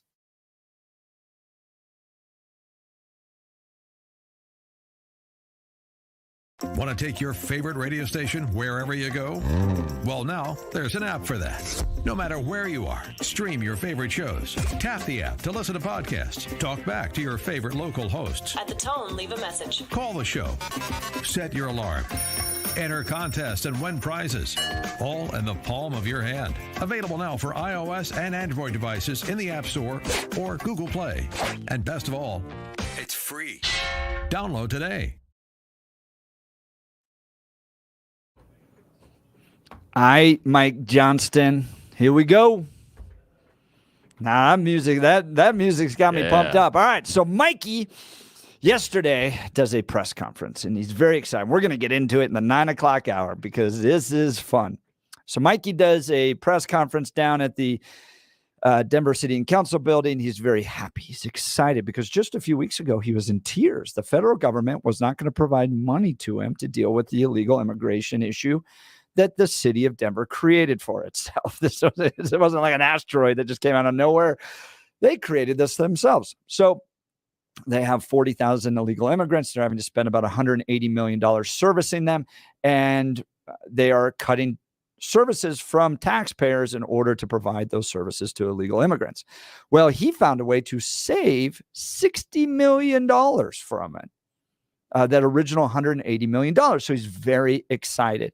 And he comes out and he makes these this press conference, very excited about the money he's going to be saving. We've played a few of those clips already. I'm not going to replay some of them, but one of them has to do with math. And when I was sitting there watching it, I went, this reminds me of a thing called girl math, which is popular on Instagram and TikTok right now. Here's girl math. This is girl math. So I bought this purse for $38, which means it was $30. Round down, not up. Girl math. I spent $200 at one store, but all the other stores we walked into, I didn't buy anything. So when you spread it out, that was good. You saved money. I saved money because I walked out of Zara not buying anything. This is my favorite one, by the way, right here. Sephora. We went to Sephora, and the lady at the cash said that if I spend $20, then I get 500 points, which is $10 next purchase. So I made money. Girl math. Okay, so I love that one. So here's Mike Johnston yesterday. So this represents up to $60 million of savings against that $180 million budget estimate. So this would drop our total need to around $120 million as our projection right now. That, of course, is dependent on future inflows. If we see huge surges again, those numbers could change. But this allows us to save up to $60 million, or up to a third of what those budget cuts would have been based on this. I love when he goes a third. So illegal immigration is going to cost the city of Denver $180 million, but he found ways to cut it to $120 million. So he saved the city $60 million. It's no different than the example of the Sephora girls. Yes, we actually made money because next time I come in here shopping, I will get a $10 gift card. This is classic. I not only see this in political realms, but I see it in the corporate world as well, where all of a sudden you have this massive new cost increase to your organization, but you found a way to save it. So you're going to trumpet the savings, not the fact that it's still costing you $120 more million. But don't pay attention to that. All right. So Mike Johnston then gets excited about the fact that he don't need the federal government. Our belief is even without any federal support on this issue, we believe our problems are solvable, and we are the ones to solve them, and that's the spirit the city has stepped up with here. What? Did you hear that, Bill? He doesn't need the federal government. I don't need it. I need that fat government money that I was crying for last week. 2 weeks ago. Yeah, exactly. He was crying about it. Yeah. You know what this is? This is him going through the stages of grief after a breakup. First, he was like, "Can't we just stay together? I love you so much." And then it was acceptance, and now it's rejection. No, I do not like you. That is perfect. He's accepting it. The girlfriend does not think he's that pretty. Did you see me at the club last night? See all those Yeah. girls looking at me? Yeah. I don't need you. I don't need you. You and your federal government fat money. No, I'm doing just fine. I'm doing fine. I'm changing my own budget. I'm saving money. That's what I'm doing. I'm just fine. And look at my new haircut. Yeah. Oh, man. That is, Bill, that is exactly what is happening here. Yeah. All right. So then Mike talks about what he is doing. So how is he addressing the illegal immigration issue in the city of Denver? So to be clear, no one is being displaced from these shelters. No one's length of stay policy will be changed. The reason we're phasing these out one per week over the next 4 weeks is we have organized the populations of those hotels to be naturally drawing down. And as they draw down close to a close, we will then consolidate them. Anyone left at that site, we will move to another site. So it will only be about 300 people total over the next 4 weeks that would be relocated from one of the shelters that are closing to one of those shelters that are still open. All the rest of the folks are naturally exiting on their regular length of stay policy, and we've metered that to make it work over the next 4 weeks. So note at the very end there, they're naturally moving on. They're exiting this. So they're essentially what's happening is they're coming to the city of Denver as a center place. And this is why DIA is a great airport. And when we were hosting the Western Conservative Summit, that's why we never left. It's because Denver is a good spot for everybody to get out to and come to. It's a central place in the country. So this is where I have beef, Bill, with the whole thing that Mike Johnston's doing, not only with illegal immigration, but with the homeless as well. You're not solving the homeless problem by putting people in hotels. Right? Yeah, they're technically not homeless, but they also technically don't have a home. Yeah, they're in a hotel. Yeah, it doesn't. Yeah, and it doesn't solve the cycle as well. And this is the argument between, is it rehabilitation or is it housing first? Yes. And so far, I am unconvinced that housing first works as well as treatment first. I just don't see the same success rates on the housing first side that I see on the treatment first side. I got to talk to the phones. Yeah, the phones are blowing out. By the way, you can give us a call, 303-696-1971, 303-696-1971, or text us on the 710 KNUS app, where we have so much fun. I mean, we literally have hundreds of text messages that come through on any given show, and we love talking with you. So feel free to text us. This is going to be my big complaint with Mike Johnston at the end of this, with his whole vision and his whole plan, is that just using government funds, taxpayer funds, to provide somebody a hotel room doesn't actually solve the problem. It just looks better.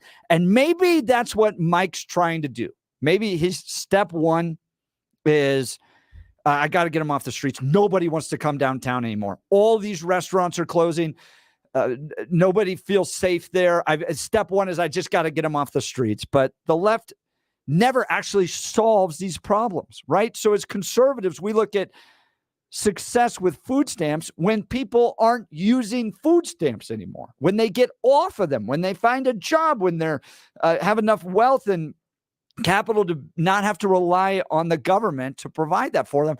We see that as successful. The left sees greater dependency as successful. So if we have more people getting more food stamps, it's better.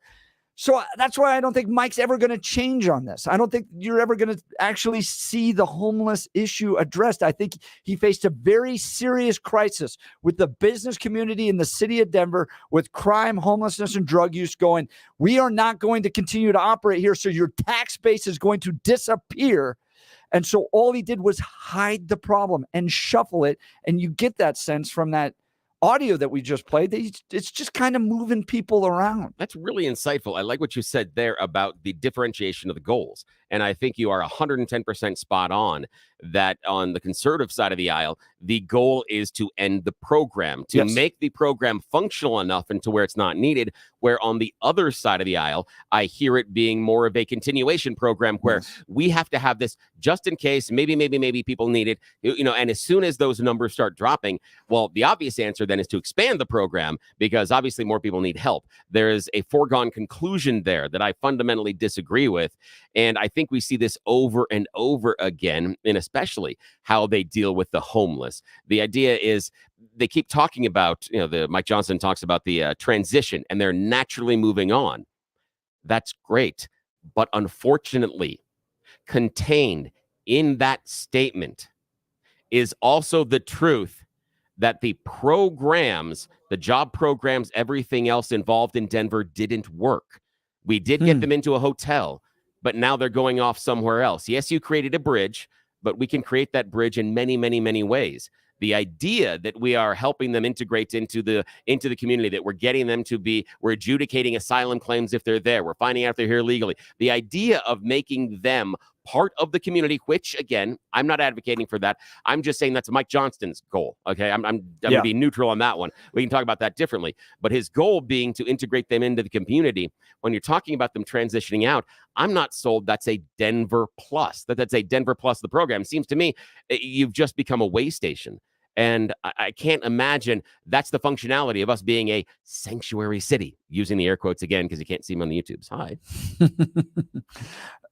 Text messages coming in are saying, though, that the role of the city of Denver, Blake, is to arrest and deport. That should be the role. Yeah. You come here illegally, you out of here. What are your thoughts on that?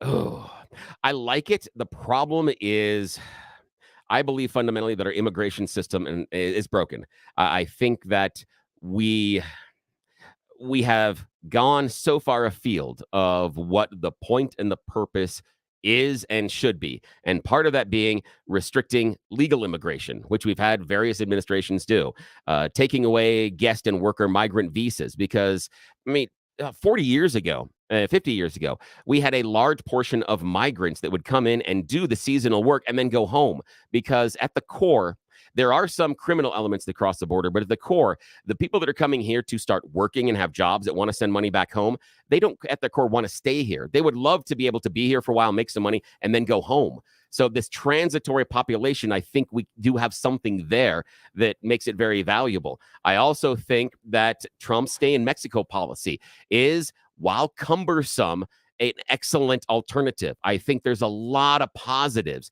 to that, because then we're not letting the potential criminals into the country. It gives us a better chance to filter, and I like that. I'm of two minds on this one. It's a really rough part. And the other part I think that is problem is the fact that anytime anyone shows up, you can't do this crossing the border illegally. But this is why I think we see a lot of people.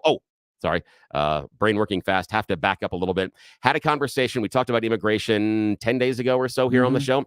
And I made a fundamental misstatement. And I need to correct that in this conversation. I made a misstatement that the majority of the immigrants are presenting themselves at the ports of entry. Was asked about that by the text message person. They had some interesting questions. I went back and I did some looking, and I was incorrect. The majority do not show up at the ports of entry. Right now, it's almost a 50-50 split between people that are claiming asylum versus illegals. And the illegal side of the pie, that is a larger portion at about 56-57% from what I've seen. The largest portion of the pie are the people showing up at the ports of entry. However, the two segments of people that are overstaying their visas and crossing illegally are larger than that segment. So I just have to correct myself there. Now, at the port of entry, we need to adjudicate asylum quickly. The idea of allowing someone who has claimed asylum into the country to then set up a life makes it so problematic to remove them, because you have a feeling for someone. I was fleeing this. Okay, it wasn't really true that it was the government and I wasn't being chased by the gangs. But look, now I'm an American and I'm doing this and I have a family and all that. Oh, you got it. The kids. That's the one. The kids make it almost impossible to deport that person regardless of the asylum adjudication. And that's where it needs to be done. That's where I am at this point. I think we are fundamentally broken, but we don't want to have the conversation because both sides gain advantages by not fixing it. We're having a conversation right here. It's what makes us special. Who's listening? You are. Hey, guys, for those of you with a full head of hair, congratulations. Studies show that one of the most attractive physical features is a full head of hair. Want to know the least attractive and most aging? Well, it's hair loss. No amount of car, house, or success can make up for that thinning or balding, as it leaves the greatest lasting physical impression. Doesn't have to be that way. Advanced Hair has the quick one-day solution to your hair loss. It's the same treatment that worked for me. No more expensive pills or special shampoos. Just your very own natural hair guaranteed to grow. And with Advanced Hair, your new hair can grow for life. Advanced Hair has improved tens of thousands of lives, including top radio personalities across the country. Did I mention your own natural hair begins to regrow the very next day? For your free consultation, call 720-459-HAIR. And if you qualify, get $250 off and 250 free hair grabs. That's advancedhair.com. Give them a call, 720-459-HAIR. All right, but Mike Johnston continues here. We'll get to these calls in just a second. Mike believes there's not as many opportunities anymore for the illegal immigrants in this city. 40 to 60% of the folks who arrive in Denver may not choose to stay in Denver. That's generally the range we see. We're noticing that more folks are now aware of the volume of migrants that Denver has welcomed, and that the availability of jobs and housing that had been present 6 months ago is not as present today as it was. We hear that from our providers. You've probably heard it from providers who said it's getting more and more difficult to place people. So I think that word has traveled throughout the migrant network as well. People are aware that there may not be as many opportunities as there were previously. The word has spread in the illegal immigrant community that, it's getting a little tough in Denver. It's getting a little tough. Maybe not come so much. It's amazing that That's weird. word can spread. How about the go through the legal process word? Yeah. Can that spread? And this is really strange that so you're saying that if the migrants don't feel that you're, I don't know, maybe let's think of a word here. Open, no. Special, no. Sanctuary. That's the word we're thinking of. Sanctuary. Yes. So maybe if you don't say that you're a sanctuary, they don't stay and come. Huh. I'm surprised.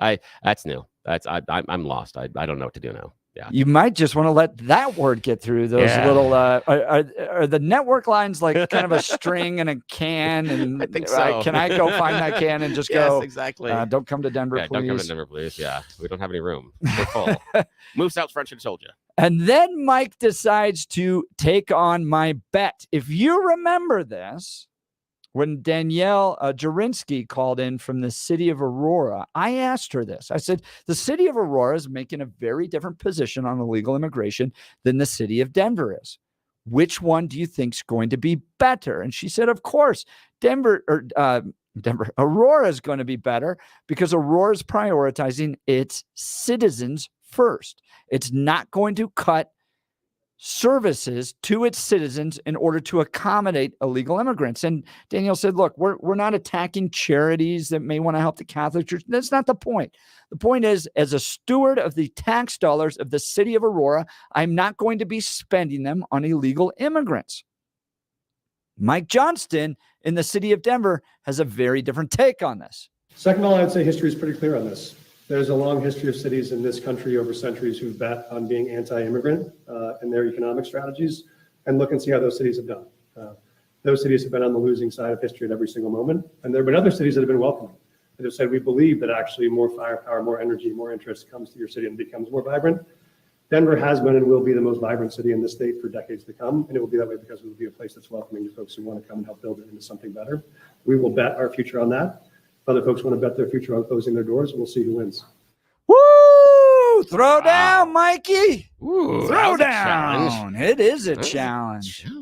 Here's my question. Well, I've got lots of questions. Here's one.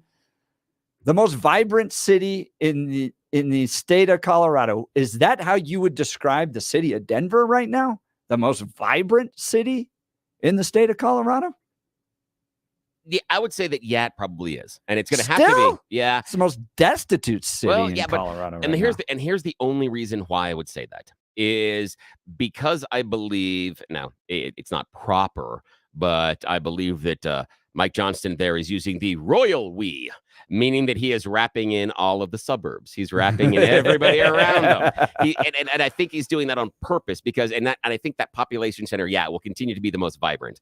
But there is a significant question about whether or not things like, downtown Denver is as vibrant as some of the economic growth that you're seeing in Aurora that the city council has been able to bring there. There is an argument that, and again, we've heard the rumors, that there are some pushes in and around our very own Denver Broncos that maybe in Denver proper isn't the best place to build a new stadium. There's talk about taking Elitch's. There's talking about taking the Can out of a ball arena now, out of Denver. So the idea that with all that conversation happening, that Denver proper is still the most vibrant, I submit, absolutely. But I believe that he's using the royal we in that situation. So Mikey has laid down the gauntlet, and maybe we'll have to get Danielle Jurinsky back on or some other leaders from Aurora or Douglas County or anybody else that would like to prove that allowing 40,000 illegal immigrants and having to spend $120 million of your city's budget is the best way to lead a city, as opposed to all the other cities around that are deciding to go other ways. It is going to be, the bet is on, and we're going to have to see. I would not take Mike Johnston's bet on this. I would not, as somebody who moved the Western Conservative Summit out of Denver because my attendees refused to go to it when it was downtown.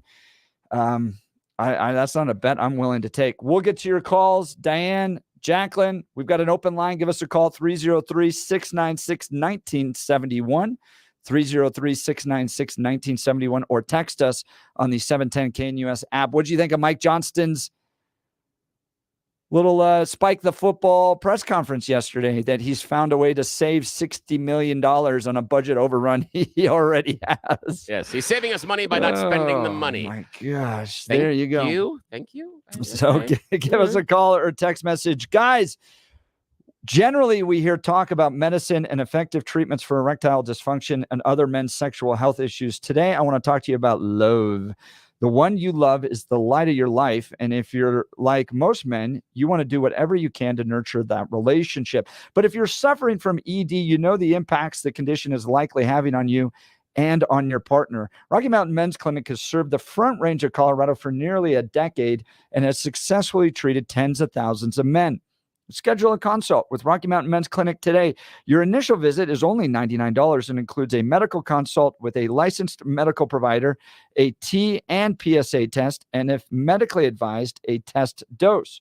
And if the test dose doesn't work in the office, well, it's free. They have 5 locations in Colorado: Fort Collins, North Denver, Central Denver, Castle Rock, and Colorado Springs. Stop dealing with the lack of confidence that ED brings. Call them today at 720-440-7900. That's 720-440-7900, or visit RockyMountainMen'sClinic.com. That's RockyMountainMen'sClinic.com. We'll get to your calls and text. You're listening to the Jeff and Bill Show. News Talk 710, KNUS. At this hour in Brussels, I'm Alex Cadier. Here are the top stories we're following. President Joe Biden and former President Donald Trump are spending time at the Texas border with Mexico today.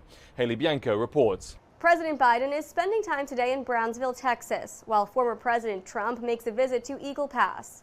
The Rio Grande Valley, which includes Brownsville, gives Biden a platform where illegal crossings have dropped sharply. It was the busiest corridor for illegal crossings on the U.S. border with Mexico for 9 years until Del Rio, which includes Eagle Pass, overtook it in the 2022 budget year. By fall 2023, migration in the Americas had surged 60% to a total of 2.5 million migrant encounters along the U.S.-Mexico border.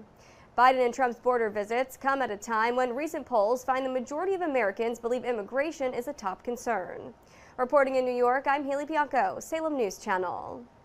Boeing has been working to explain and strengthen safety procedures after a door panel detached mid-flight on an Alaska Airlines flight in January, exposing passengers to a hole in the aircraft and forcing an emergency landing. Officials say Boeing must make fundamental changes and that the plane maker will be held accountable every step of the way. And that's what you need to know. At this hour, I'm Alex Cadier in Brussels on Salem News Channel.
All right, we'll get to your calls and texts here. We're discussing Mikey Johnston's. By the way, you all in the text messages are loving this. We got a new nickname for Mike Johnston. It fits a naive childlike worldview. Yes, and just shout out to the texter that talked about the adult entertainment and the girl math. You win. You win today. You're my favorite. Text message was the best, and it was borderline. I think we probably could read it. I got to find it here. We have so many text messages coming in. By the way, we love that. Text us, call us. This is a conversation show. It is not a monologue. Let's go to Diane. We're going to Diane. Line 1. You're on News Talk 710 KNUS with Jeff and Bill. Good morning, Diane. Good morning. Thank you for this discussion on the hot topic of illegals and Mike Johnston. Well, we appreciate that. Happy to. Well, to begin with, my concern is that Polis has started all of these problems Denver is experiencing. Now, Mike Johnston has now personally just destroyed everything concerning me. I understand that there is an emergency fund that could have been used as opposed to cutting services. I am destitute now. I needed a little help at my age. Jobs are not easy to get, and I can't afford any more rentals. It's impossible. And now taking away the premium cost, they slash that, and now I am destitute. I am so mad at Polis and Johnston. Diane, I always wondered about this because I don't live in the city of Denver, but those people that have had to watch the city of Denver prioritize illegal immigrants for their services and then come out and celebrate as if they are, Mother Teresa. Look at all the wonderful things we're doing in the city of Denver. I wonder about the actual taxpayers of Denver and how they have felt about all this. And you're giving me a little insight into this. Yeah, he makes me sick. And I tell you, if I win the lottery, I'm the first one out of here. I am leaving Colorado. I've been here 31 years, and I watched it go downhill when Polis was elected. And it's just disgusting what's happening. It is. Look, it's a simple math problem. There's only so much money. I know we print our money in this country, but right now there's only so much money that you can use on these services. You're going to have to prioritize. You just are, and it doesn't seem right that our city and state are prioritizing illegal immigrants whose first step into this country was to break the law. And I understand there's assembly or asylum seekers, but you can do that in your own country. Your first step into this country was to break the law, and now we're prioritizing tax dollars that the government doesn't just make up. They come from the people that already live here. And you have people like Diane who are struggling out there in this economy, with the cost of living in this community. And you're saying those people that come here, they go to the front of the line. We all naturally don't like when people cut. And yet the government in the city of Denver, the state government seems to be like, no, those that cut, here you go. Here's your bonus. Well, thank you for saying that. That's how I feel. Diane, I really appreciate the call. Diane's line is open, 303-696-1971. Let's go to Jacqueline in Nebraska. Good morning, Jacqueline. You're on the Jeff and Bill Show, News Talk 710. Good morning, guys. God bless you, Diane. I'll tell you, I knew about this months ago, that they were going to cut seniors' benefits in Colorado, and they were going to do it because they had a plan to help all these illegals. I don't even know where to start with this, to tell you the truth. I have dealt with them for almost 50 years, professionally and privately. I went years ago down to the border, and we went down with a medical group to help with bringing them in, inoculating them, checking them out, making sure that they didn't have TB, the whole thing. And then they were quarantined. I will tell you now, we had the National Guard with us, and they never left us for a second. We couldn't go to the bathroom without a guard. The men, the women, and the children are all about as vicious as you can imagine. We had to cavity check them, body check them for weapons and shanks and things that they make to protect themselves. They had to be in quarantine, and we kept the women and the children away from the men. Now, that was in 1984. Wow. Now, you look at what's going on now. I can't even begin to tell you. I dealt with them as a nurse. I went back in 96. I would never do it again. I had them in rental properties in Nebraska and Colorado. And I will tell you now that I never was left alone. My husband dealt with them because we went through the produce people, the people that grew potatoes and things like that. They would contract with me to give these people a place to live. And I did the women and children. I will tell you now, my husband watched them night after night after night, bring in probably 15 to 20 men in those units. And I will tell you now, they hook up with a woman because she gets welfare, she gets food stamps, and she has children. Do you know the other day, Dr. Phil was on The View. Yeah, I saw that. And he told them, all these children, there wasn't that many, these children are nowhere to be found. These children in the last 4 years are gone. He said they had been trafficked and smuggled into sweatshops, and they were put into sex trafficking. Now, you only have the Democrats and the liberals to thank for this. But my biggest concern, and I'm ranting here, is what's going to happen to these soccer moms in the rural suburbs when these people don't get what they want. Yeah. You're going to have a problem because you haven't heard anything about this young co-ed, this nursing co-ed, the illegal who raped and murdered and In Georgia, absolutely mutilated her body. She was barely recognizable. He had been in charge and gone under charges twice. He was deported twice. I think it was 3 times. These people used to come and pick our fruit and pick our corn. They haven't done that in a long time. And I don't know how many times over the last 50 years I have heard them say, Americans have to help us. The American people have to help us. They have to help us. I have heard that so many times I can't even tell you. So what is going to happen when they don't get what they want? Yeah. Now, Jacqueline, got a question for you. Inside, I understood I appreciate your comment on the Georgia information in the case. My understanding that illegal, and yes, illegal, did have a falsified green card. And that was part of how the person was able to navigate our system. Even though he was illegal, he could appear to be legal. How do we get around that? What you do is we have very good immigration laws in this country. We always have. You don't give them green cards. You don't let them in, and you don't allow them asylum. There's rules to this. But Jacqueline, Jacqueline, hang on a sec though. He crossed the border illegally.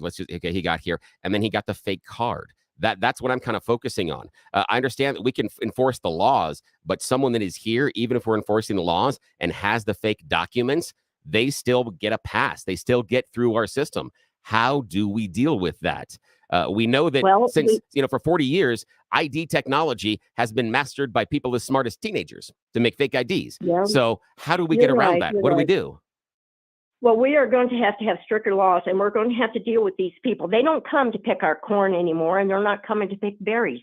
If they're getting a green card or they're getting any kind of thing like that, our government, our immigration system and our border people need to be on top of the game. And these people need the full right of the law to enforce their jobs, to do their jobs. And they're not doing that. My biggest concern is this, Bill, and I'll tell you, don't open the door to them. Don't even correspond with them. Don't have any interaction. Okay. Hang on. I get that, and I appreciate that, and I'd love you to death, Jacqueline. What do we do with the people that come here claiming asylum?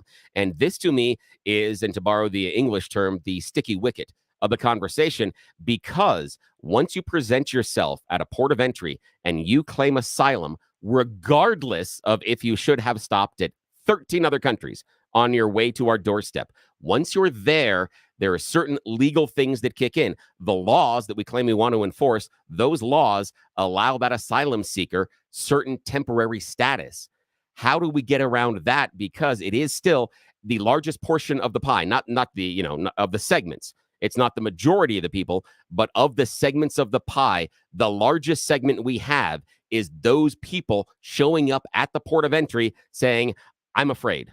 How do we deal with that? Well, I think what has happened is some of the laws have been fudged. They've been changed a little bit. If you go back to the laws in the 1940s and 50s, you wouldn't have as much of this problem as you have now. You know, we have them crawling all over this country. We have to go back and stick to the original one. Now, this thing has two heads on it. You've got a White House and a Democrat Party that wants a whole bunch of new voters. You've also got nothing. The second one is nothing but chaos and trouble, and that is we're busy fighting two heads here. We have to go back, and I'm going to tell you this. I don't care what anybody says. If you don't get these people out of office, we are done for, because you cannot imagine what I see up here, and I live in rural Nebraska, and what is going to happen when these people don't get what they want. What do you think is going to happen? We need, I'm going to say this, Donald Trump back in the White House, because I think he's the only one who is going to be tough enough to deal with them. And I don't care about his personal life. I care what he does for me, my family, and my country. Jacqueline, that's what I care about. Thanks so much for the call. That's Jacqueline good. calling in from Nebraska. I love the fact that our show gets all the way out there. You can listen to it all over the world if you want on the 710 KNUS app. Appreciate the call, Jacqueline. Hey, we all want a kinder, gentler way to experience wellness and to overcome pain. I'm thriving and fighting back my workout soreness with UltraCur. UltraCur is a patented, non-prescription natural capsule that works fast. Surveys show that 50% of people using UltraCur find relief within 48 hours, and half of those within 2 hours. Experience UltraCur for free. Go to any Denver Metro natural grocers and ask for the health coach or the vitamin manager for your free 3-day trial of UltraCur. UltraCur is fueled by patented technology to give you the true edge to support your peak wellness, energy, and active lifestyle. If you've tried everything without much success, even other natural curcumin products, you owe it to yourself to try UltraCur today. UltraCur gives you unique control over your daily wellness. It's gentle on your stomach and is a natural antioxidant.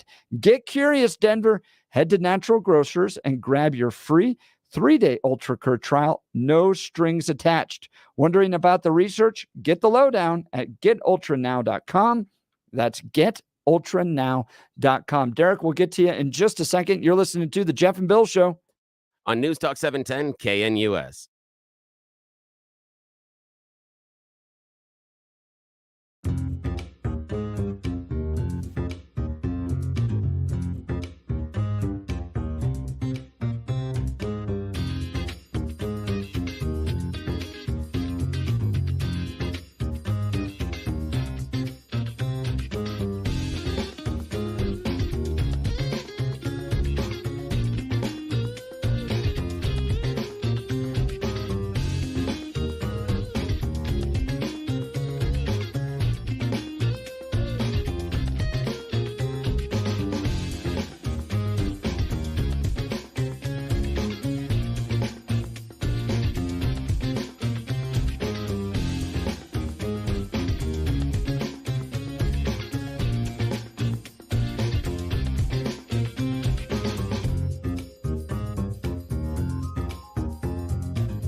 It is a beautiful 60 degrees today here in Denver. Friday, 65, and Saturday, 65. I got to wash the car. Yay. And then so excited. it'll rain on Sunday. Oh, I'm so excited. I got snow on Monday. I got all that mag chloride crap on my car, and I got to get it off because I've got a little bit of an older car, and part of it isn't galvanized. So if I don't get that stuff off there, it starts eating the metal. I got about, 3-4 days of good time before it starts doing the bad stuff. So yeah, when we're done here, I'm getting all wet and soapy. Don't think about it that way. Does it feel like those car washes are popping up everywhere? Yeah, but they suck. They're awful. I hate them. We live on a dirt road, so it's like pointless. I hate them. Well, here's the thing. 2 things with them. And I'll just divert for a second. The car washes, the one little brushy, spinny things. No. Never. They don't wash those brushy, squeegee things. And so all the dirt, all the grime that was on the car in front of you is just rubbed up against your paint. No, bad idea. Now, the ones that are just the spray wash stuff, really, really good. However, they're calibrated for different size cars. So if they're not calibrated for your size car, you're going to pull out of there and you're either going to have dark spots at the bottom of your car. It's going to miss your trunk. There are certain spots it's just simply not going to get. So that's why I do the elbow grease. But also, it's personally satisfying. Yeah, I do. And it's personally satisfying, although watching me wash my wife's SUV, that's hilarious because I am not a tall person. I've got an idea for Mikey. Yeah. Send them over to Clean Cars. There we go. If they did that for the people of Denver, you would see, and not the windshield. Well, see, and that's what I was saying is they're already trying the squeegee thing. Why do you make this full? I mean, never mind. Yes, now, bad idea. Retract. But here's the thing: is you've seen those fundraisers where they have the car wash for the cheerleading squad or the Girl Scouts, stuff like that. Same thing. Mike Johnston's illegal car wash. Yes, the Denver's illegal migrant car wash. Yeah, open, and that'd be fantastic. I love the idea. And if you want to, and you want to tip them a lot, you can tip them a lot. And if you're one of the open heart liberals, you can even take one of the migrants that's working their home with you. See, it's a plus. See, Jeff, we solve problems here. That's what makes this show different. Mayor, give us a call. We'll let you take credit for it. All right, yes. Derek in Miami, huh? All right, Derek, you're on News Talk 710 KNUS. Good morning. Oh, sorry, my name is not Derek. Okay. Is it? Hang on a sec. I wonder that here. Go to Marge in a second. Let's see who that is. All right, we'll figure that out. Maggie, Denver. You're on News Talk 710 KNUS with Jeff and Bill. Good morning. Sorry, you came up as Derek. Good morning. Thank you very much. I'm 77. I've lived in Denver for about 29 years. I have an 800 square foot house and paid for. I'm too old to move. Whoops, my taxes are $2,200 this year. And I want to know what I could put on the back of that tax check that makes sure that my money goes to citizens, to roads, to improvements. And I'm mad that my parks will not have flowers this year. We have to start giving up everything nice that we have. Yeah. And this is not a problem that's going to go away. These people are going to stay. They're going to have babies. They want to eat every month. And the lady is right. What are we going to do when they're hungry and we have no more money? Right. They're going to start coming after us. It's a math problem. Maggie from Denver, 77 years old, has lived and seen this city and what it's doing and is frustrated with what's going on. Pueblo, Colorado, born and raised in Colorado, but 29 years, school teacher, retired in Denver. Right. And I'm going to go. $200 for my taxes on a paid 800 square foot house. Wow. That's ridiculous. Wow. $2,200. You know, when you have a bad work, you can put on the back of the check, cashing this check means, I don't owe you anything anymore. I want to know what I can put on the back of my tax check that's due today to be sent in that will say that my money after 29 years is going to go to those kids that I educated as a school teacher and my roads. I don't even get any service when there's dirt, there's snow on my front yard and in my road. I get nobody comes to remove the snow out of the roads even. Mayor Johnston needs to put Maggie first. I appreciate the call, Maggie. Thanks so much. Let's go back to Steve. Steve, you're on News Talk 710. Somebody in this conversation put the wrong name there. And I'm not gonna point fingers at me. Go ahead, Steve. That's no problem. No issue whatsoever from my end. So I I don't know if I mentioned to whoever I spoke to before that I'm a law enforcement officer. Great. Thank you for your service. Appreciate that. Notice only got that from one person on the call. Oh, he's taking other calls. I was talking to you. I was working on something else. Appreciate your service, if that's okay. Yeah, no, it's important to say that, especially in these times. So, you guys are talking a lot about the issues with migrants, and you guys, honestly, you're sort of pontificating on it with some of these callers. Cynthia, or I think was her name. A lot of people really fired up, but a lot of people with not a lot of information or knowledge on it. Give it to us. We got about 30 seconds. Go. It's kind of funny for me to sit back and hear this, but I would say that, you guys commit crimes too. Americans commit crimes too, and that's a big issue. And when we have people like you who are, making these judgments, what about you? Are you completely squeaky clean? Are you completely squeaky clean, Bill? Are you completely squeaky clean? And why did you take my call when you only have 30 seconds left? What kind of respect is that for law enforcement? Okay, fine. Call back another day. Yeah. Okay. I mean, seriously, I don't understand. I don't understand why you're being so adversarial, Steve. I got your name wrong. I'm sorry. Now you're challenging us about being clean and everything else and pontificating, and then challenging us. When did you call? Excuse me. What were you doing all morning? When did you call? Not my fault. You didn't call us at 6:15. Seriously, you want to come in? You want to make this personal? You can do that another day. I appreciate you being a law enforcement officer, but you want to come in here and throw rocks? Yeah. You better put on your big boy pants. I'm serious about Call this tomorrow, one. Steve. We'll continue the conversation. Hey, up next is Charlie Kirk, then Dennis Prager, Sebastian Gorka, Officer Tatum. It's a great afternoon all the way to Mark Levin and Jay Sekulow. So stick around with News Talk 710 KNUS. You've been listening to the Jeff and Bill Show On News Talk 710 KNUS.